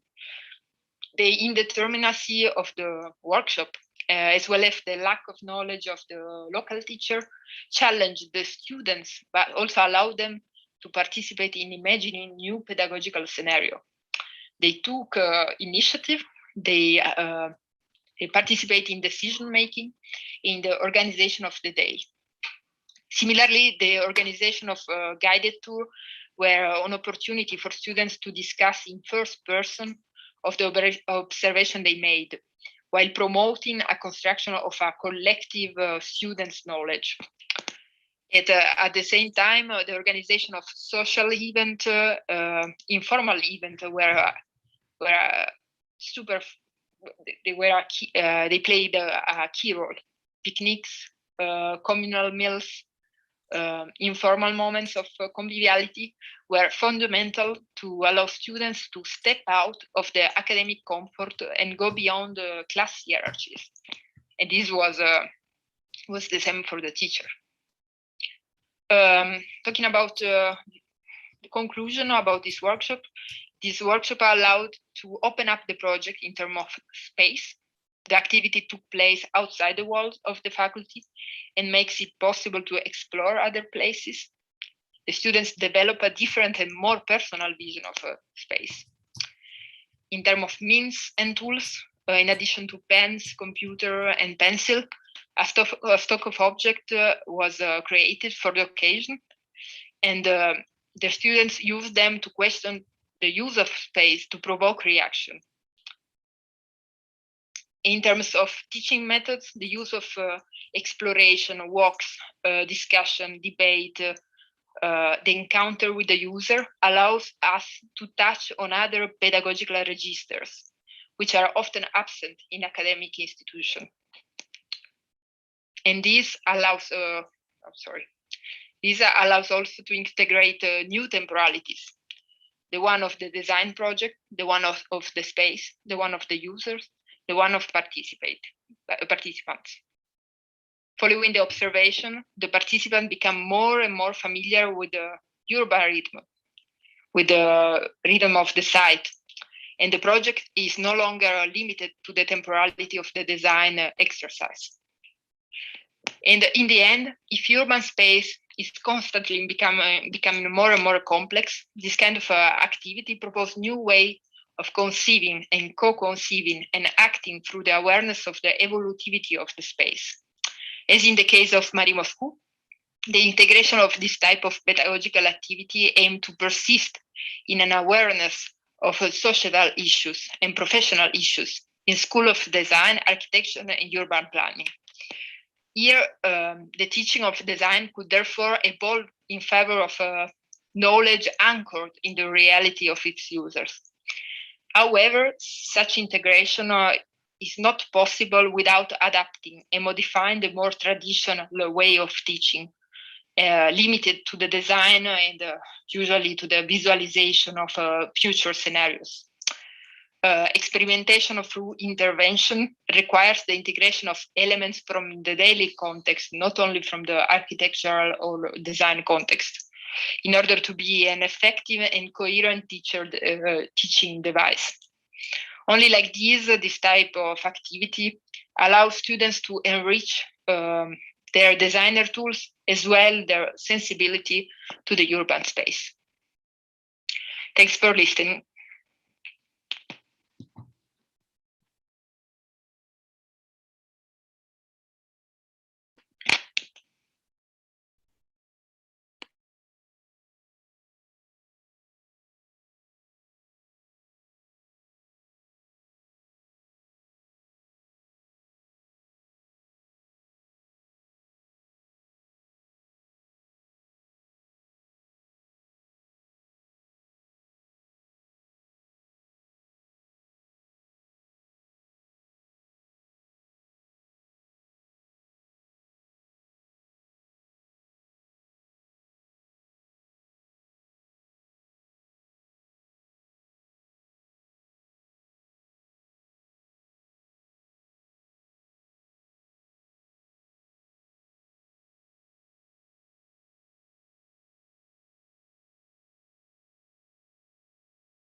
Okay, this is our work for the design of collective improvisation. We are Felipe Mesa and Catherine Spellman from Arizona State University, the design school and the architecture program. Orange Build is the name of our new design build studio. It is a new program, and Orange One, it is our first project. Design and build with students. It is an outdoor classroom for COVID-19 times in one of the campuses of the university here in Arizona, in Phoenix. And through this video, we will present 7 notes on constraints and improvisation. Due to university constraints and project construction type, the design build studio partnered with local commercial design build company. While 30 students worked with faculty to develop the design and construction documents, all licensure, insurance, permitting, and construction happened under the company's commercial umbrella. Student involvement beyond the design and construction documents was to watch, learn, and document. Students were also trained on site every day of construction, participated in every meeting, interviewed every participant from the university administration, contractor, management, architects, and engineers, and also contractors involved with the project. In addition to participation in the design and construction of the project, the students produced a series of large-scale models, a project manual, and a documentary film. The resulting project and student learning experience exemplify collaborative and multidisciplinary educational practices that elevate architectural education at our institution. So, program and flexibility. Our design build studio received the commission to design and oversee the construction of an outdoor classroom located on a campus adjacent to our community garden and a small building used by a sustainable practices program. Faced with the limited educational program of classes, our team proposed a flexible space that allows hosting complementary activities, parties, weddings, musical events, etc., opening the possibility of rental income. In this way, this new structure is both a classroom and a pavilion. Existing building size and geometry.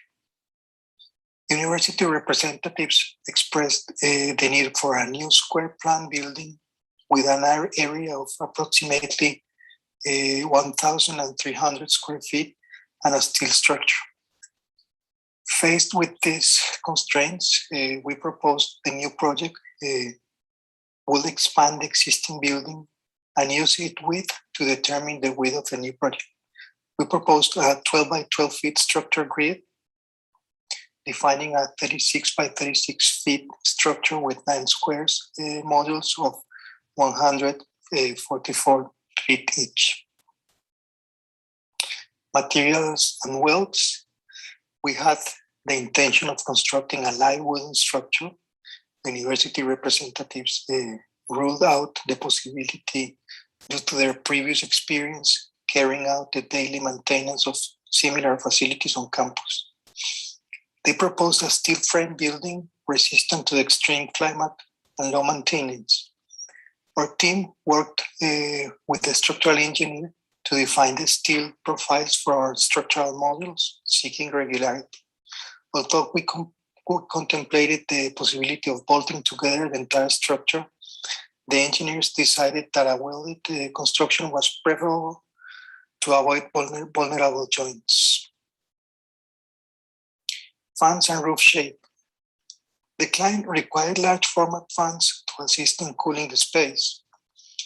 We selected industrial 84 inches diameter fans and arranged them in the center of each of the 9 quadrants. To give vertical space to the fans, our team changed the shape of the roof, which was initially flat, to 9 pyramid-shaped modules.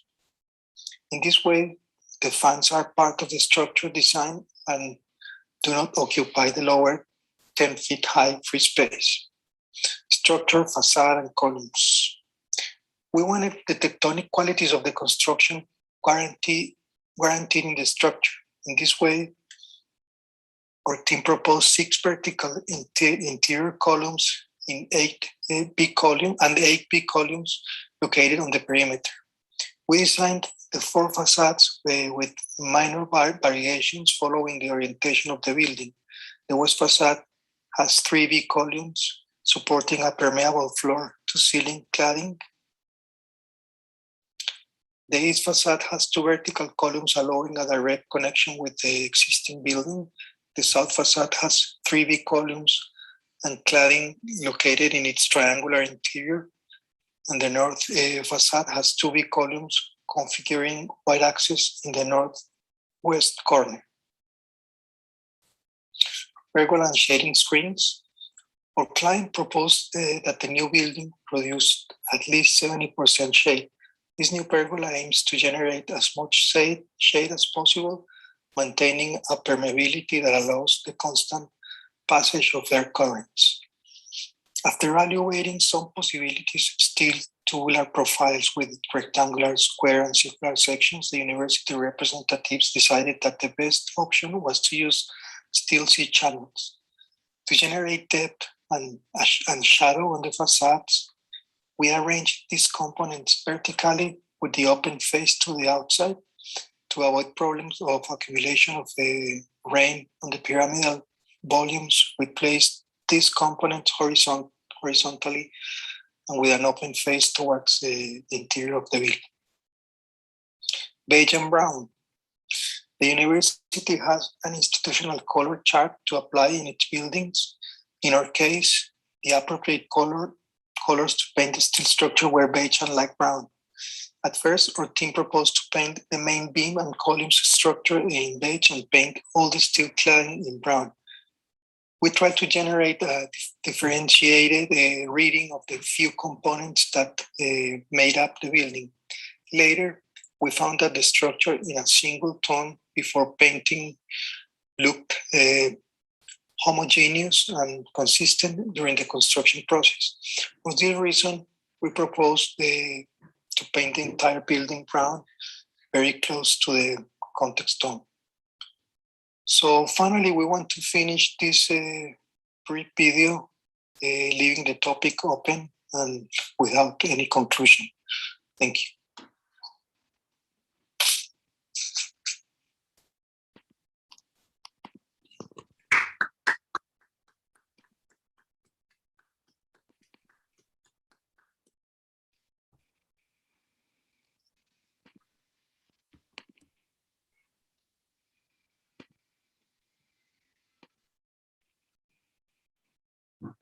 Hello, I'm Daniel Mayo. I'm Armel Tardy-Boom. Yes, and together with Abigail Shambun at Newcastle University, and we have put together this presentation entitled Unraveling the Life Project and the Entanglement of Architecture and Pedagogies with Civil Society, that in the context of the transformation of urban realm. Life projects have gained traction, have gained attention in the last 20 decades in the field of art and architectural education. Life projects are distinct from a typical studio project in their engagement with real clients or users in real setting and real-time setting. Students are taken out of the studio setting and repositioned in the real world.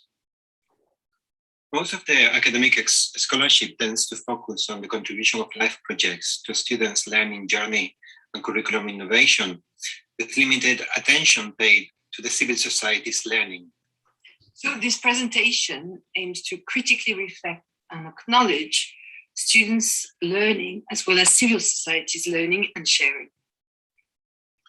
Life projects vary in scope and outputs, often replicate closely architectural practice working with clients and users, with the emphasis being on the output or the product. However, this presentation focuses on life projects in a socially engaged tradition of temporary urbanism, action research, and urban activism in the context of austerity in the UK. Our research builds on life projects with undergraduate and master students in architecture and urban planning at Newcastle University, working together with a diversity of civil society groups. Through these projects, we have tried to explore, to experiment, to co-create in a diversity of urban settings. And what we're going to explain now is a theoretical framework, a kind of lens that would help us understand and read our own life projects. So our theoretical framework draws from Freyr's critical pedagogy as well as from Rancière's concept of emancipation. So in the first instance, we would like to talk about Freyr's critical pedagogy and thinking about how Freyre's thinking challenges hegemonic neoliberal discourses in an attempt to pierce the immutability of the what it is, what exists, the reality of the present, and engage in a social task of imagining and enacting what might be. So through this lens, the life projects moves from problem solving to problem posing, a means of understanding power dynamics and challenge injustice. And secondly, for Freyr, dialogue is a whole new way of knowing that is related to the social rather than an individualistic definition of knowledge. In other words, real-world interaction with people, things, and urban spaces is what undergirds authentic learning. And as such, the life project becomes a setting for critical awareness that provides the ground for social spatial transformation of the material world. So secondly, we're going to talk about Rancière's emancipatory impulse. So we could say that, echoing Freyr's critical pedagogy, Rancière is also warning us that the reproduction of inequality in pedagogy is reflected in the relation teacher-students that presupposes that all knowledge is related to a much larger whole of knowledge, which only the privileged ones, i.e. the teachers, can make connections with. And to overcome the reproduction of inequality, Rancière suggests that the principle of intellectual emancipation stems from presuming that learners and educators are only two speaking beings. As such, real emancipation emerges from the capacity of discovering and interpreting. In this sense, a life project becomes a setting to move aside over the wide, free space neglected by the explicators and weave the thread of a community of equals. So drawing from Freyr's critical pedagogy and Rancière's egalitarian principles of emancipation, we would like to suggest a series of themes for reflection, a lens to look at our own case studies, our own life projects with students and communities. The first one is entitled Playfully Disrupting, and it's about challenging the immutability of everyday urban environment and the status quo. So if we go back to Freyr, Freyr's radical thinking challenges these hegemonic neoliberal discourses, and in piercing the immutability of the what it is, we engage in a form of social task of imagining together and enacting the what might be. This lens, help us read the life project beyond problem solving and think of them as kind of problem posing, a means of understanding dynamics and challenging injustices that exist in public realm. So in this case, for instance, working together with local residents, we were questioning and challenging whose space is this? Is it a space for car or is it a space for pedestrian? Whose realm is it and who is allowed to appropriate or should appropriate it? In these other projects, here together with residents again, we're challenging the status quo of a green, undefined space, in contrast with the desire from residents to create a community space where they could get together and exchange. So this intervention allowed residents to engage with a housing association so that the green space can be seen as a potential for possibly opening up the opportunity for the community to meet and exchange together. In other words, we're challenging the status quo of a green, undefined space. The second theme that we are going to use to read our life projects is that of dialogue. A dialogue and that relates to the idea of the social construction of knowledge. And going back to Freyr, dialogue is this new way of knowing. Knowing is produced in the social rather than in the individual. So that it's not the individual definition of knowledge what counts, but it's rather the social definition of knowledge. This is the knowledge that is generated in real world interaction with people, things, and urban spaces. And as such, we think that the Life Project prompts inspiration, curiosity, critical awareness through new forms of experience, dialogue, and becomes a setting for a form of critical awareness that provides the grounds for social spatial transformation of the material world. Life projects lend themselves to a social definition of knowledge as well, in that they reveal and unpack socio-spatial dispositions, the meanings and the values attached to place that are revealed through this dialogue, through this dialogical process of learning. So in this case, the dialogical process of learning emerged through the potential of using that outside space, that green undefined space, but also more importantly about knowing and learning about each other. In this context, we have residents, we have students, we have housing association people engaging in a very simple moment where a lot is shared and desired are expressed. In that context, it's more about framing what the heritage of an area, which is undergoing quite striking gentrification, and what precisely attracted residents to live in this area is slowly diminishing. So students were actually framing the value of the place and the meaning of the place. In this context here, this project by third-year students was more about highlighting and actually criticizing and bringing an awareness, critical awareness about women's safety in urban areas at night. And similarly here, the intention is to bring to the fore endangered species. This area is actually in the center of Newcastle. It looks very rural, but there is a point about the diminishing biodiversity, particularly in terms of birds, in the center of the city. And the third theme and last one relates to the capacity of discovering and interpreting the creation of a community of learners and makers. This is drawing from Rancière's principle of intellectual emancipation that tells us that learners and educators are only two speaking beings. He claims that real emancipation emerges from the capacity of discovering and interpreting. So as such, the LIFE project engaged participants in becoming active interpreters to move aside over the wide free space neglected by the explicators and weave that thread of a community of equals. A LIFE project, in that sense, helped reveal shared practices, shared catalyzed processes of collective making. In this context, this is back to this area that is undergoing gentrification.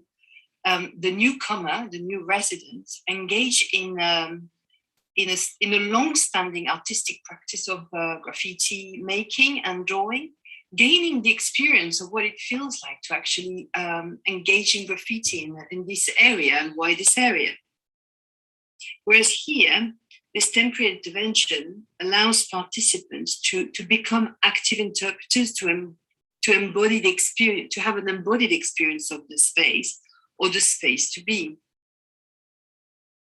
And finally, this is where civil society is provided the opportunity of sharing practices and learning from each other.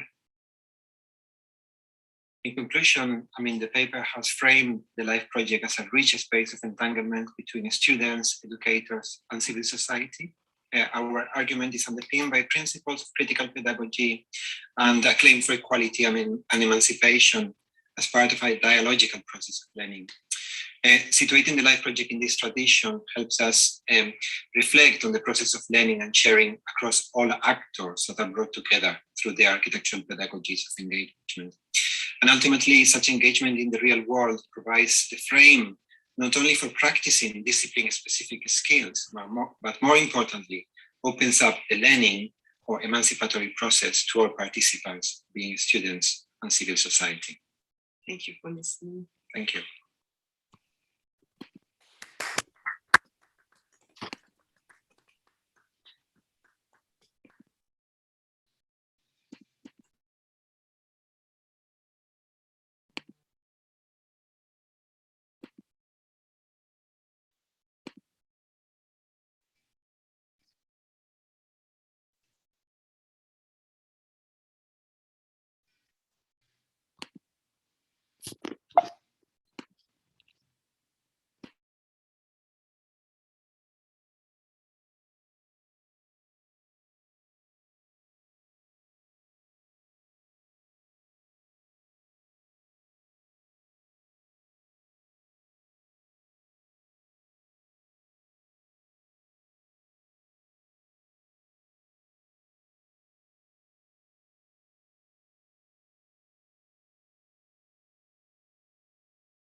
Hello, my name is Kristina Smržová, and I'm very excited to be a part of this conference. I work at Faculty of Architecture in Brno University of Technology and at Studios Rybářská Brno. I would like to introduce you to some projects that I and my colleagues are organizing, mostly for students of architecture and of course for people and communities. Our main goal is hands-on experience based on a specific place, communication with the local community, and realization of ideas which we can later evaluate. We are trying to avoid the gap between ideal conceptual project design and the actual result.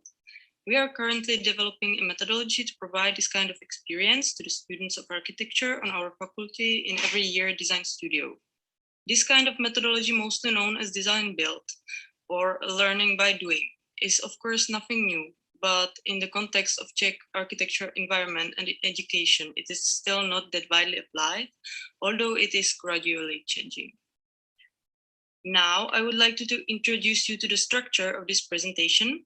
the first part, how it all started, takes us through the beginning of our community and site-specific project, which led to later teaching at Faculty of Architecture, which later needed reflections on the methodology of the process.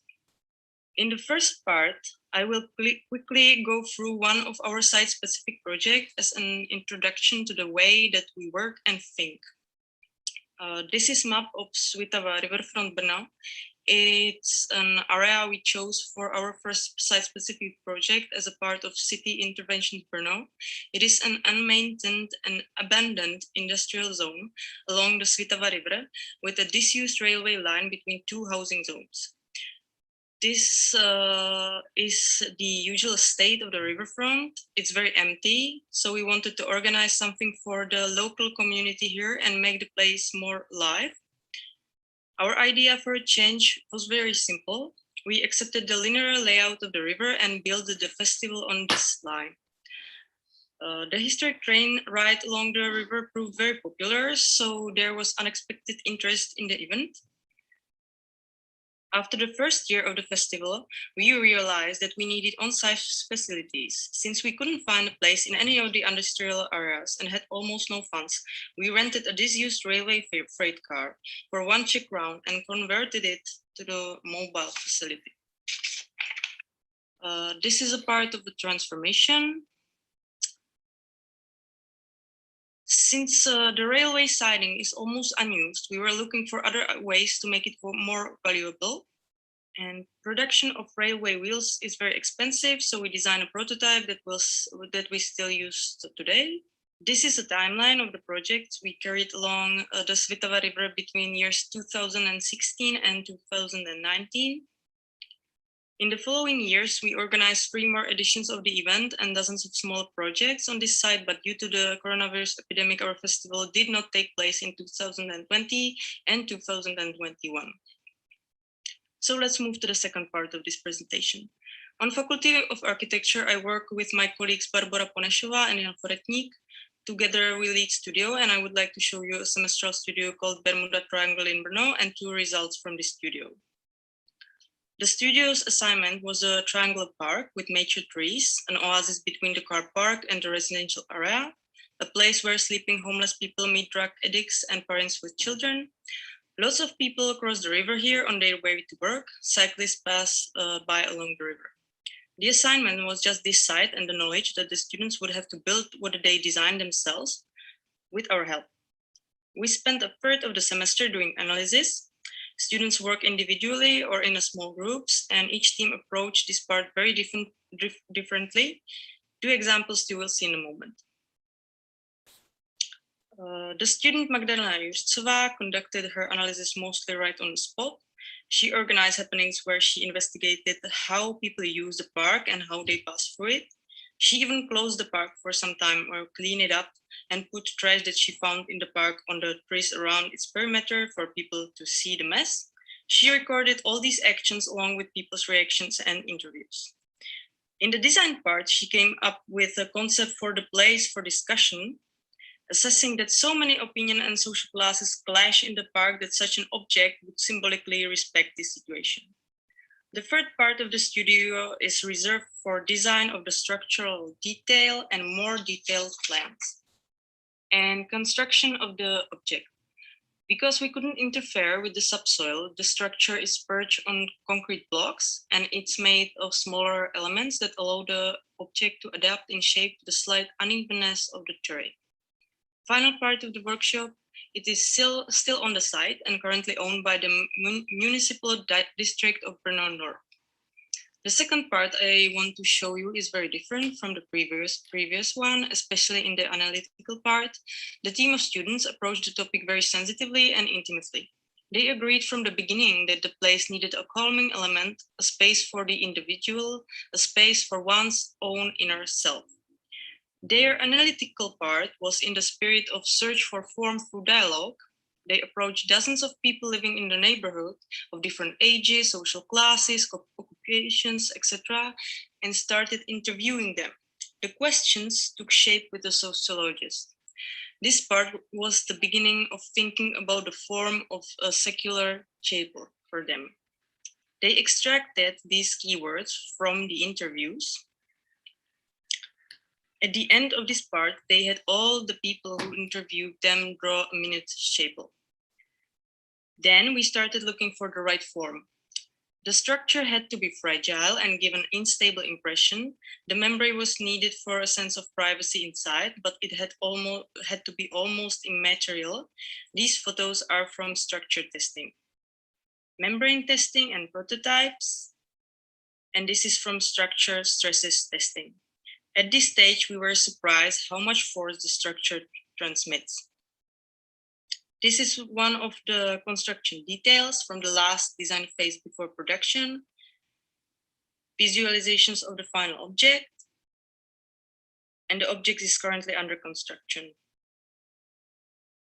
At the end of this section, I want to show you an implementation that has been in operation for several years and works very well. This is our observation of the result over the time. Wojciech Kolář has chosen the Rochumberg hill above Dolní Dunajovice for his project, the site of former chapel. The installation refers to this chapel, but it is not literal. Like fragments of our memory, fragments of the liturgical space arise in view of this semi-forgotten spiritual place. The author places several limestone blocks along the historic path leading to the top of the hill as a reminder of the chapel's furniture. The fifth element is this restored crucifix. The layout of the elements also refers to the tradition of minor shrines along the pilgrimage paths. To this day, several weddings have taken place here and people are once again wandering to the top of the hill. So these were the projects that we are organizing on the Faculty of Architecture in Brno. And now let's quickly move to the final part of this presentation, which is about methodology. This part is still in development phase, so don't hesitate to tell me your feedback. It's very welcomed. I think of the methodology for this kind of design as a spiral, which of course is not an unusual form of procedure.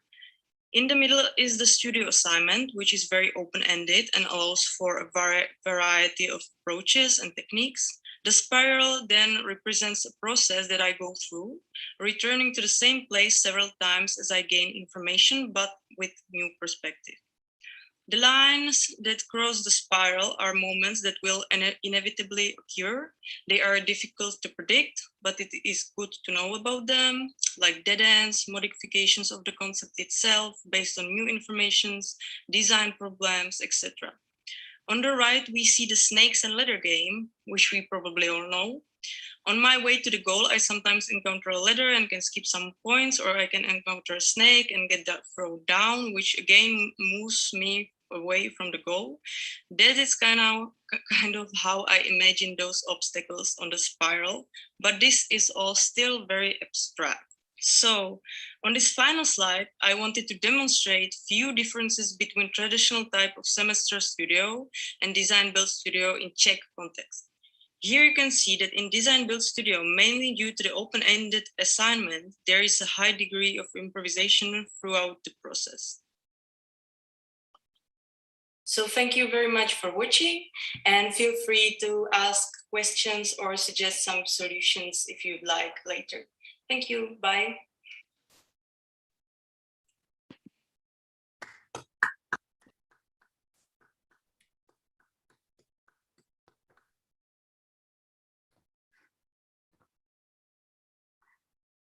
Excellent presentations. We will take a 10-minute break, and we will return to the round table. So 10 minutes? It's okay. Thank you very much for the presentations.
Okay.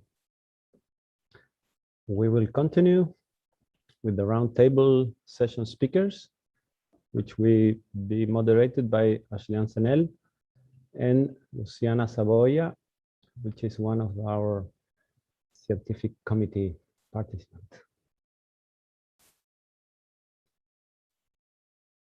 Your questions could be through the chat. Luciana, you have the floor. I would like to congratulate everyone for the exceptional presentations and discussions.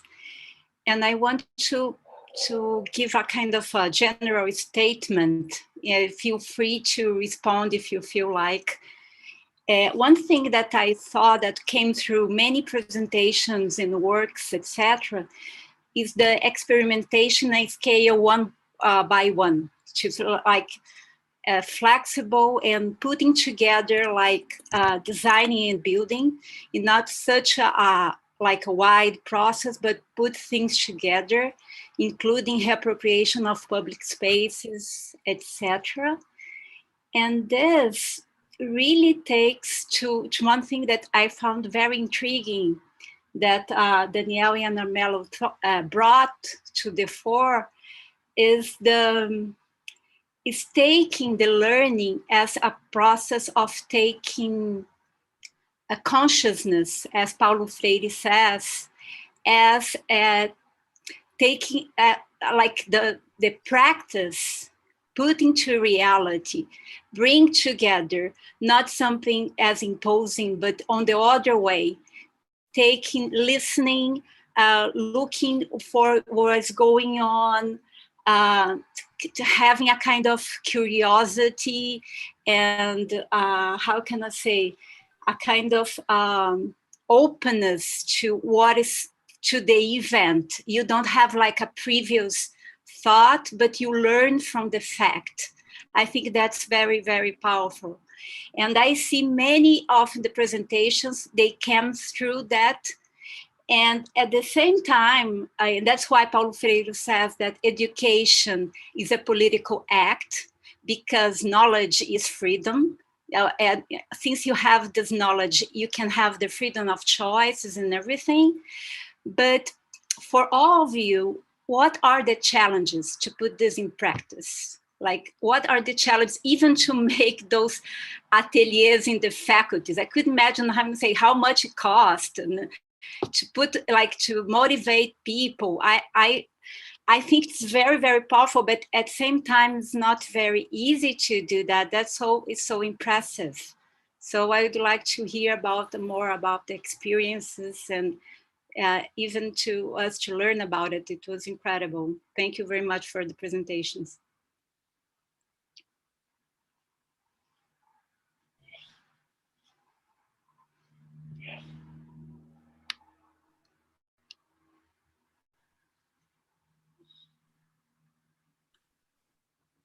You have to open your microphone if you're going to talk, Daniel and Armel.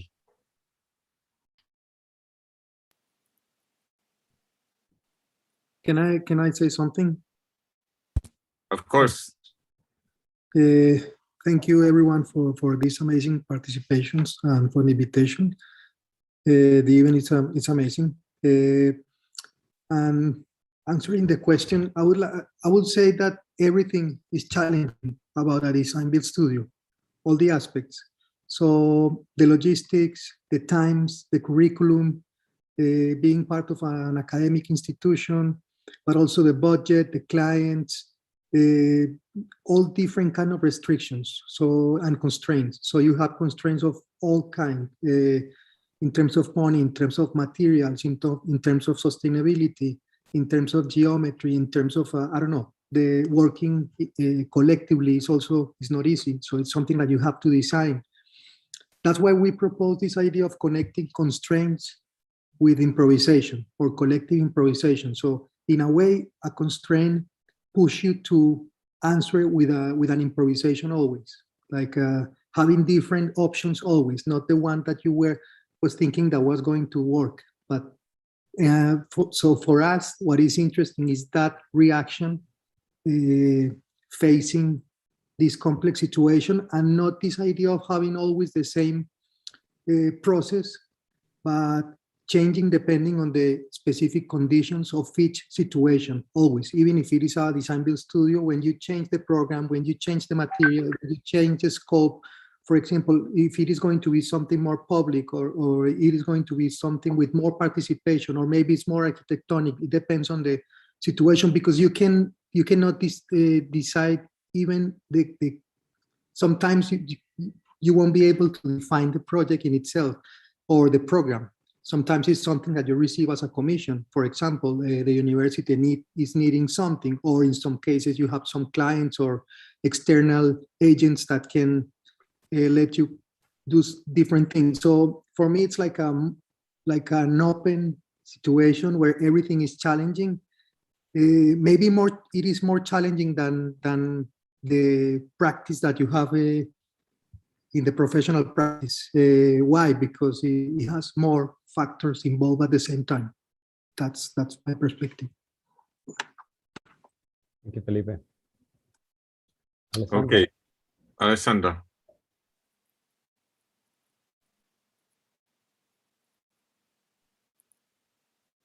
Do you hear me? Yes. Okay, because it's a new headphone, so I don't know if it works. But no, first of all, I think I'm not a teacher. What I showed, it's my first experience as teacher or assistant. So I'm still learning. I think this occasion, also this colloque, was an opportunity to learn, keep learning with you all, I think. So thank you for sharing. Thank you for tell a bit more about your experience. But for me, the biggest challenge, I think that 10 minutes, it wasn't enough to share it. The biggest challenge for me as a researcher, not a teacher yet, was a kind of resistance that the students and their own experience they have with the reality. Like I fought like really for 1 week with some students. They were so immersed, so used to academic rules, so used to imposed rules, that we spend so much time to deconstruct, to this personal work with them, to open them to the reality.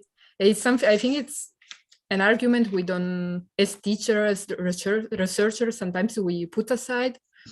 And that's what I like about the presentation of Aslian, and about her practice, that she starts from the first step, like from the fact that we're individual, but we have already a set, like there is a mindset when we are at school, and taking experimentation in school is not so improvised in school.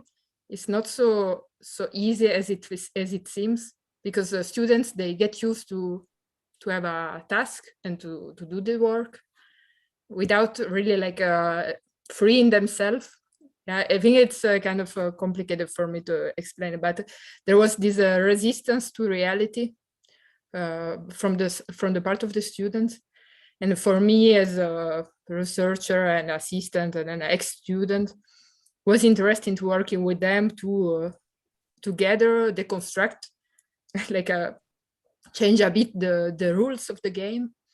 And as Leanne did, I'm super impressed from your practice. Like you did a big work about this. I think it's super important for the students, as students before being architect, and as student future citizens. I think working on this personal development was the biggest challenge to starting experimenting, improvising, and then going till the one-to-one scale. So this was for me the challenge, the first one. Then there were so many that we could spend hours speaking about it. Thank you, Alessandra. Daniel. Yes, I think it's a very good question. The question of how does it happen? How are these projects put into motion? I think it's a really, really interesting question, because there's always something very organic about these projects. I think because they are open-ended in nature, it's very difficult to know where they're heading. I mean, where the project is going to take. So that is very, very difficult to implement within a pedagogical frame as well, because there are surprises, there are unexpected moments of things that are discovered through the intervention with the students. And I think it's very, very important to build that trust with the students, that what is really important is a process. There's something very important about understanding that we might be unlearning as much as learning from the process, and learning our own preconceptions, prejudgments, and trying to open up to other forms of knowledge. So that is very important. But this is not without. I mean, this is something that I think is important to say. It's not something that should be taken for granted. It's not something that is done easily. It's something that takes some time. Sometimes there are failures as well. Projects that don't really come to fruition in the way that is expected. But I would say, I mean, coming to Luciana and this idea of how the projects come into being is from a research point of view, as well as researchers. We tend to fight for funding. I mean, we tend to find for those grants that would allow us opportunities to do projects. And obviously, the main issue is always, so what's the output? What are you going to make? And the answer is always, well, we don't know. I mean, we really don't know where this whole thing is going to get. And I think that's really difficult. This idea of understanding a process that is inspirational, that is open-ended, that has to be grounded in clear methodology, obviously. Otherwise, you cannot really sort of frame a series of phases that funders need to know about what you are doing. But I think it's essentially a transformative process. It's a process that tends to transform everyone involved in the process itself. I don't know if you want to add something. The transformative process ought to be as much for students as for communities. And I think this is something we really embed from the onset of the project. And that's why we feel we've got a responsibility, not just as pedagogues, but as civil society ourselves in engaging the public. So there's also a very juggling and careful act in terms of raising expectations with communities and having to meet them within the constraints as well of the curriculum and the delivery of a project where students are being assessed. We tend to work with an extremely limited budget. Students actually have to come up with a budget themselves. So that's part of their, and sometimes communities contribute to those projects. So we feel like we've got a sort of triple responsibility, but the responsibility is also shared across all actors, because as soon as you triangulate communities, students and pedagogical staff, then that evens out, and we can actually disappear as pedagogues, because communities and students actually articulate the projects together, and we're there as support or as facilitators.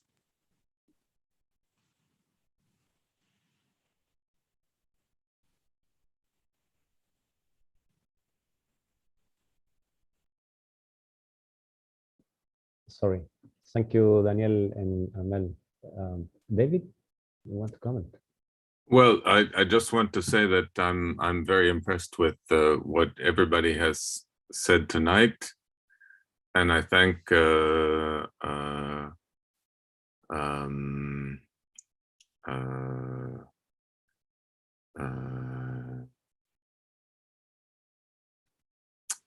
our speaker. What's her name again? Asla. Sorry. Aslian. Sorry. Aslian. Okay. And Luciana also for her comments. I was very intrigued by the remark that Danielle and Armel made about inequality between professors and students, teachers and students. I think this is something that is essential and that we try to fight against every day. I remember when I came to my university 25 years ago, I was shocked by the fact that we could call them, this is in French, we could call them tu, and they had to call us vous. And I just thought this was strange, because I think in the studio, at least, it's a question of being the same in front of a problem that is badly formulated and that we all have to work on. That's all. And it doesn't matter if they're first-year students or fifth-year students. It doesn't matter. We have to do our best to deal with that problem. So I'm very keen to see that if we can, we should try to reduce the kind of inequality between students and professors, because we're all there in the same situation, and actually that's pretty cool, because actually our students have really good ideas, and we do too. We have good ideas too. So that's good. So we all have good ideas, but it's good that we can kind of be equal in the face of those circumstances, and we're also all equal in the situation of the problem of climate change. We're all equal. We're all screwed. So we all have to deal with that. That's all I have to say. Thank you, David. Lian? Then Daniel. And maybe Daniel and Armelle has some answers or response to David. No? I think we're talking here about power relationship and the way we raise them. Yes, we hold some knowledge that we can share, but this power relationship is also for students and communities to become aware of. I mean, positionality is really essential, because, well, there is this sense of widening participation amongst our students. And Asian, you were saying that your cohorts of students come from a wide realm or origins. It's not always the case. And when we're engaging with disempowered communities or disenfranchised communities, I think it's really important to bring to the fore where the student stands. And I think not just our position and the students' position, but also the students together with us and the communities. I think it's really important to be very aware of that. Because yes, we do have the means to engage and to create things, but it can only be well received if we engage with. That's what I wanted to say. That's a very good point. Yeah. Well, I was also going to congratulate all of you. All the presentations, I listened to them with inspirations in my head, and your work is I admire them very much. I was also thinking the question that David asked me about how are we going to make the world a better place? I'm still stuck there. I'm going to ask about these pedagogical practices. Actually, I can see that they have this immediate effect on the society and the space that you are working in. So it's a change in some sense, but in a long term, where do you see this practice or pedagogy as well? Because as you said, all of you have mentioned this, you learn from one process and then you continue with the other. So it's a learning process, and it changes during the practice, yes.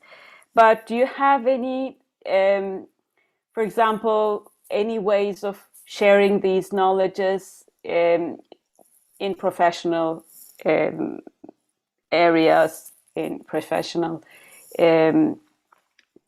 discussions like this one? As also, do you have any means of representing these practices? What do you think of representation of these practices? Because it's also an important thing. You can also lose these knowledges or these experiences, or you can represent them in a totally different way. So do you have any concern about representing these? That's one of my questions. And the other one is about,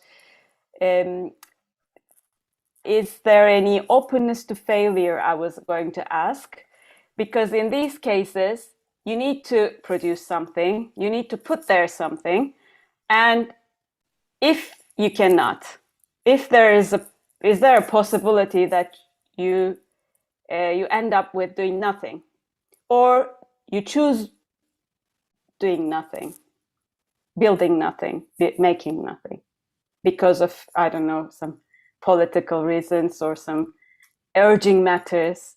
I was wondering that as well for all of the presenters.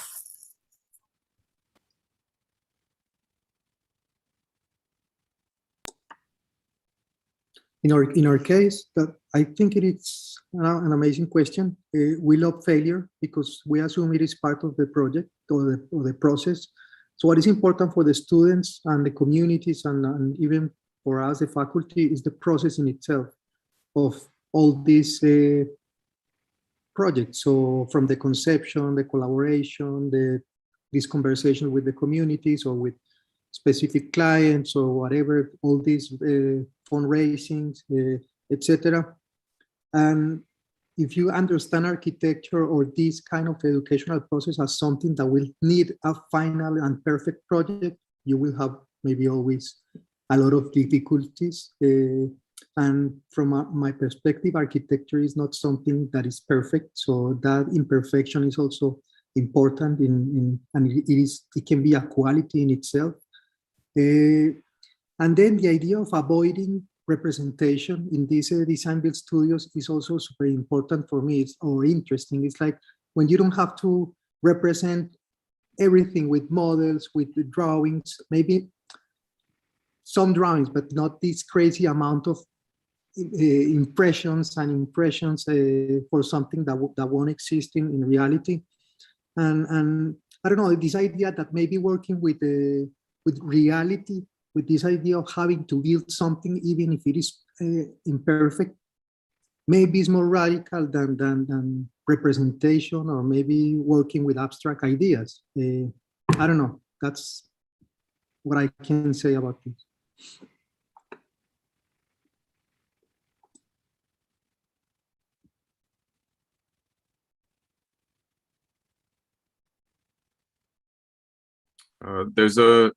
There's a hand raised from, there's a question in the chat, and there's also Tawana Ramtum who is raising her hand. Perhaps it's time to let her speak.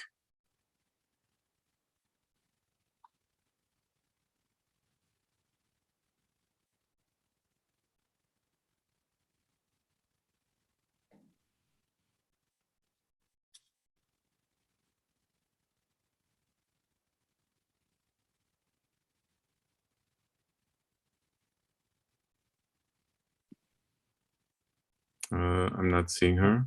No. Perhaps she disconnected? Yeah, she disappeared. But she puts a question in the chat, David. She's the one who raised the question. Okay. Yeah. Okay. Do you want to read it, or shall I read it? Can you? Yeah, I can read it. Is it possible that with this type of community activism, architecture and designs may in the future gain urban spaces to generate more green areas? For example, in the case of countries with neoliberal economies, is it the duty of these areas of study? I'm not quite sure who the question is for, and I'm not entirely sure what the question means, but it seems very interesting. So if anybody wants to answer, go ahead.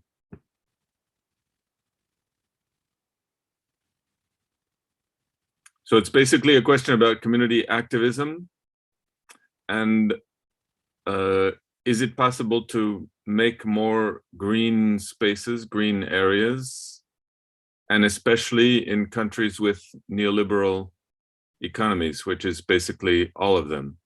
I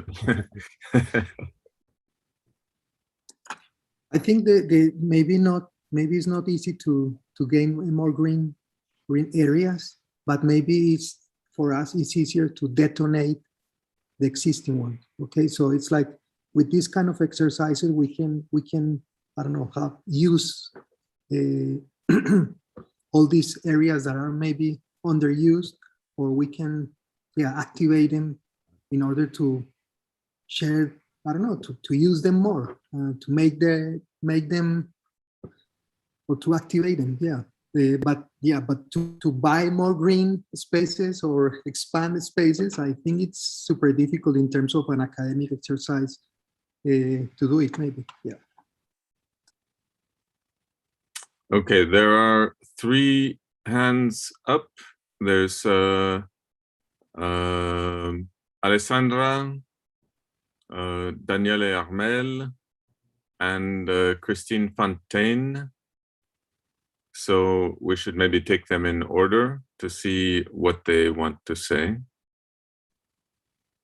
Alessandra? Now there are so many questions, but in the beginning when I raised my hand, it was about the question of Aslian, because she was asking about how to share these in professional area, and it was a short answer. Like I know in Belgium, this kind of one-to-one activities is kind of still a marginal practice. Sometimes it stays marginal, and I had the chance in the last month to organize a workshop to gather teachers around this subject. And I think that's something that we should keep doing, like also this event, keep gathering as teacher and researcher to make space in academic for this kind of practice. At least in the Belgium context, that's the case. It's still marginal, or you have one example for school, and then you have all the political geographical complexity. So I think that gather and share, it could be between teacher and create a common speech, a common discourse, create some union. I think it's something important, should be something important in the to-do list of teacher, promote this kind of pedagogies.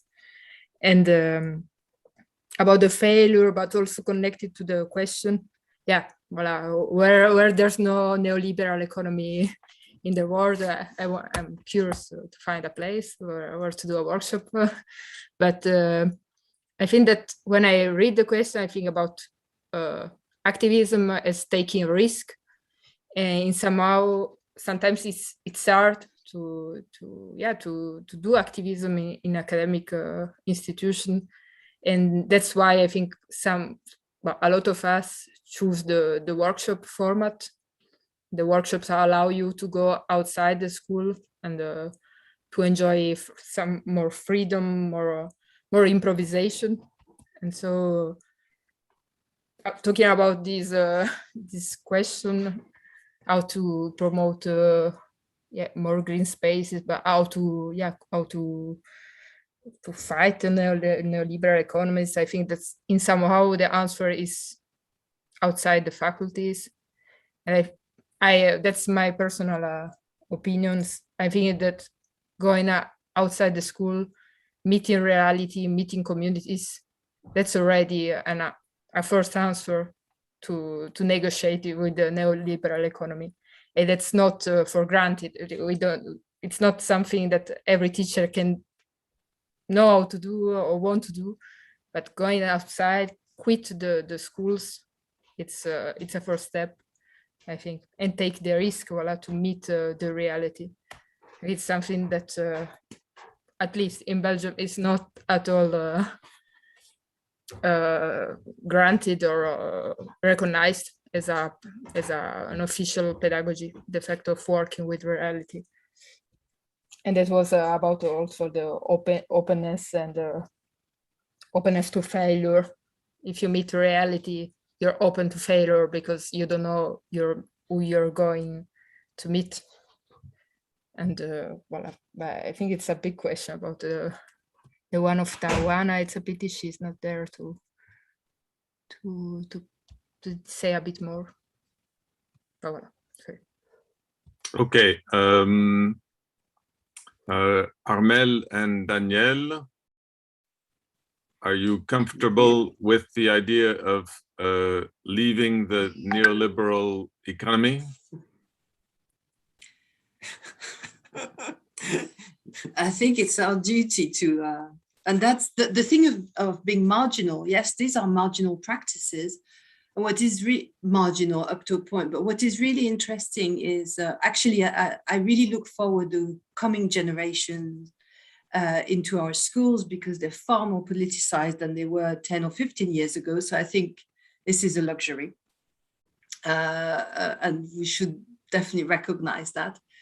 The other thing is that I think it's our duty to challenge the neoliberal environment because we are in comfortable positions in our universities. And if we don't take advantage of this, then we might as well just give up. So I think it's really important to actually use what we have and pass it on to raise this awareness and do it in action. Challenge the status quo, I think that's what we were referring to. I think Danielle wants to talk about failure. Yeah, well, it's coming back to Aslian's questions. I think that the two points I think are really interesting. The first one is the relationship with professionals. I mean, how these kind of practices that you develop with students, these kind of pedagogies, sort of in a way, sort of relate or link or tap into some professional practices. I think our position or our experience with professional practice has been that of working side to side. So trying to establish synergies, trying to establish some kind of partnerships with, for instance, the project that we showed where there was a bench occupying a big pavement area where there were cars parked and there was this difficult negotiation between pedestrians and cars. That project took place in parallel to the delivery of a project by an urban design consultancy. With them, I mean, they came to us at university and they were saying, I mean, we are finding it very hard to get any engagement here, to find anyone to talk to us. I mean, they had to deliver a form of consultation themselves because, you know, for what they were doing, they had to prove to their funders that what they were doing had the backup, it had sort of proper consultation behind. So we decided to work alongside this other practice. We didn't work for them. We were not delivering, we were not service delivering of any kind. And that gave us a lot of freedom. And they understood our position. We made that very clear from the beginning. This is for us an open-ended process. We might not be helpful for you. We might not be useful for you. And in the end, we discovered together what was really the meaning and the values of that space for the community, things that they were struggling to understand.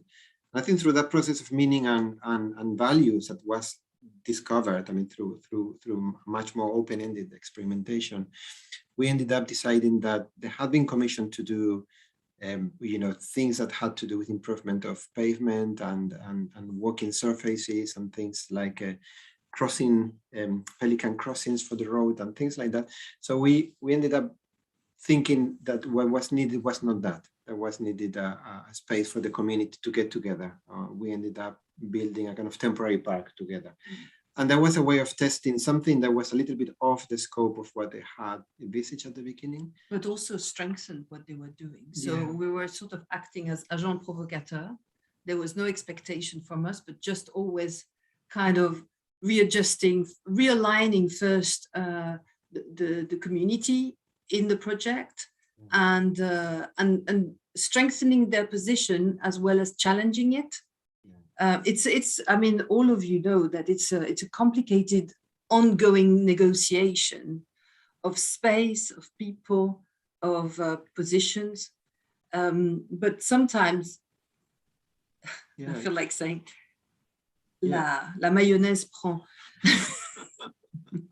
Yes, sometimes The mayonnaise picks up because we have other projects where it's not that nothing happened actually. What happened in the first project we showed, the sort of bubble space in this green area, there was a lack of capacity amongst the residents to take on. And they were only able to kind of engage and make their voice heard. But as soon as we were no longer there, they didn't have the capacity to push it further. And we couldn't carry on sort of assisting them in that process. So all we did was to open up a dialogue between the housing association and the residents, which was much friendlier than in the past. And that was a great gain. Sometimes it's not architecture that's needed, that's talking to each other or trying to understand each other.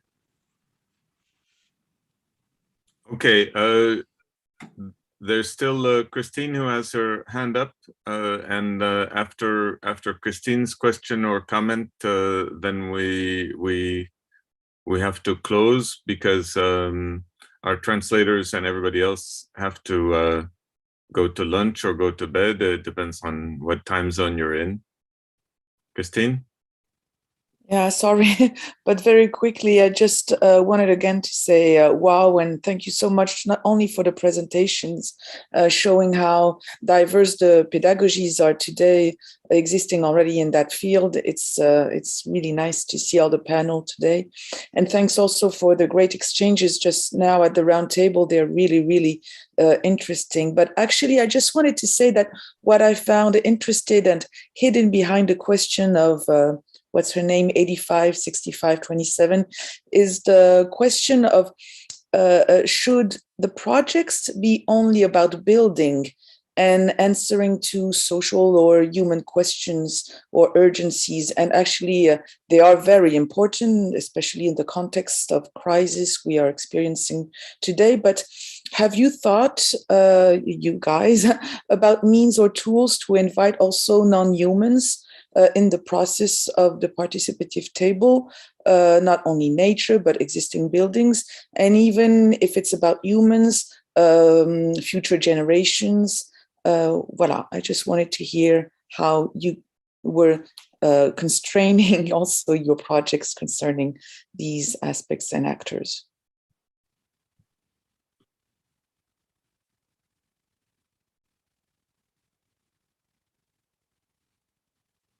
Answers? I think it's a difficult question. I don't know, this idea of architecture without building in a design build studio. During the first COVID semester, COVID-19, we were ready to start building something using a lot of wood, and then we had to stop because of COVID. So the students and everybody felt that we did everything for nothing, because the idea of building something it doesn't have to be absolutely a building, or maybe you can have a super open vision of what is a building. Maybe a building is not an object, it is more, I don't know, something that is more connected with the other things that, I don't know, are not humans, maybe, the ecosystem, etc. I don't know, but I think construction is super important from my perspective. In some way, if there are no construction, there are no architecture. But I'm sure we disagree with that. I don't know. And then with inviting not humans in in all these processes, I think it's super interesting. This idea that you're proposing of not only working with birds and animals and frogs, that it's absolutely possible, but the idea of working with another buildings. In some cases, you have to work with an existing building. So give him a voice, or give it a voice, like, okay, what can you propose? Who will speak for you?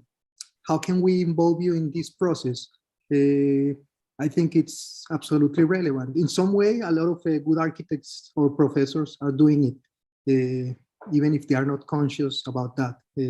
And students, of course, are doing it too.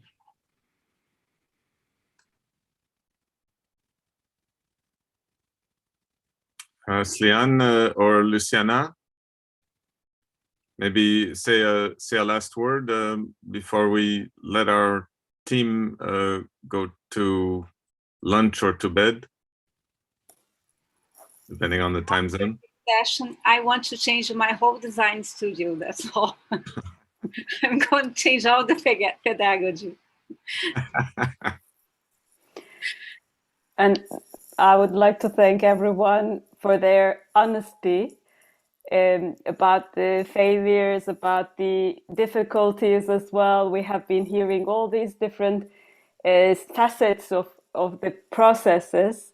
So thank you for sharing with us your experiences. And I think Kristen's question was, for me, what I would like to think more about the non-human participants. That's something that we need to think more. Thank you.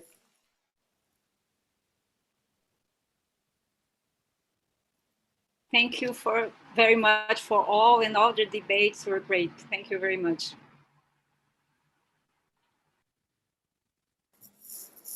Thank you very much. You say the last word? Just say thank you very much, all of you. And I hope that these sessions could be the beginning of a relation between us and others.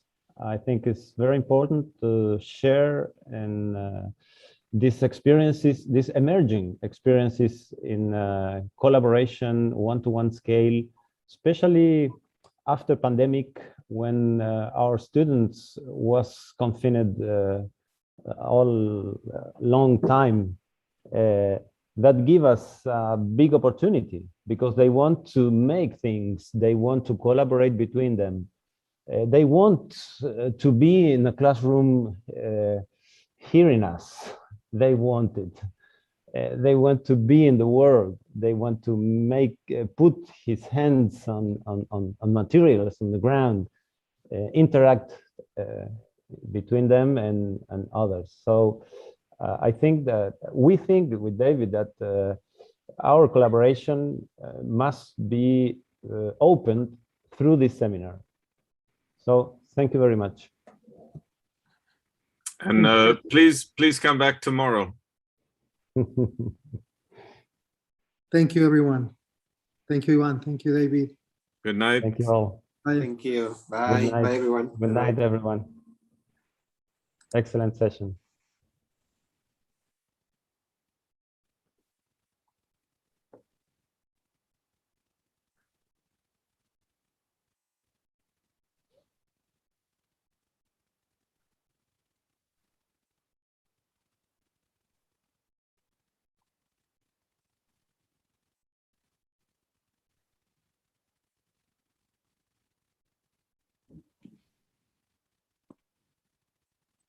Okay, super. Thank you.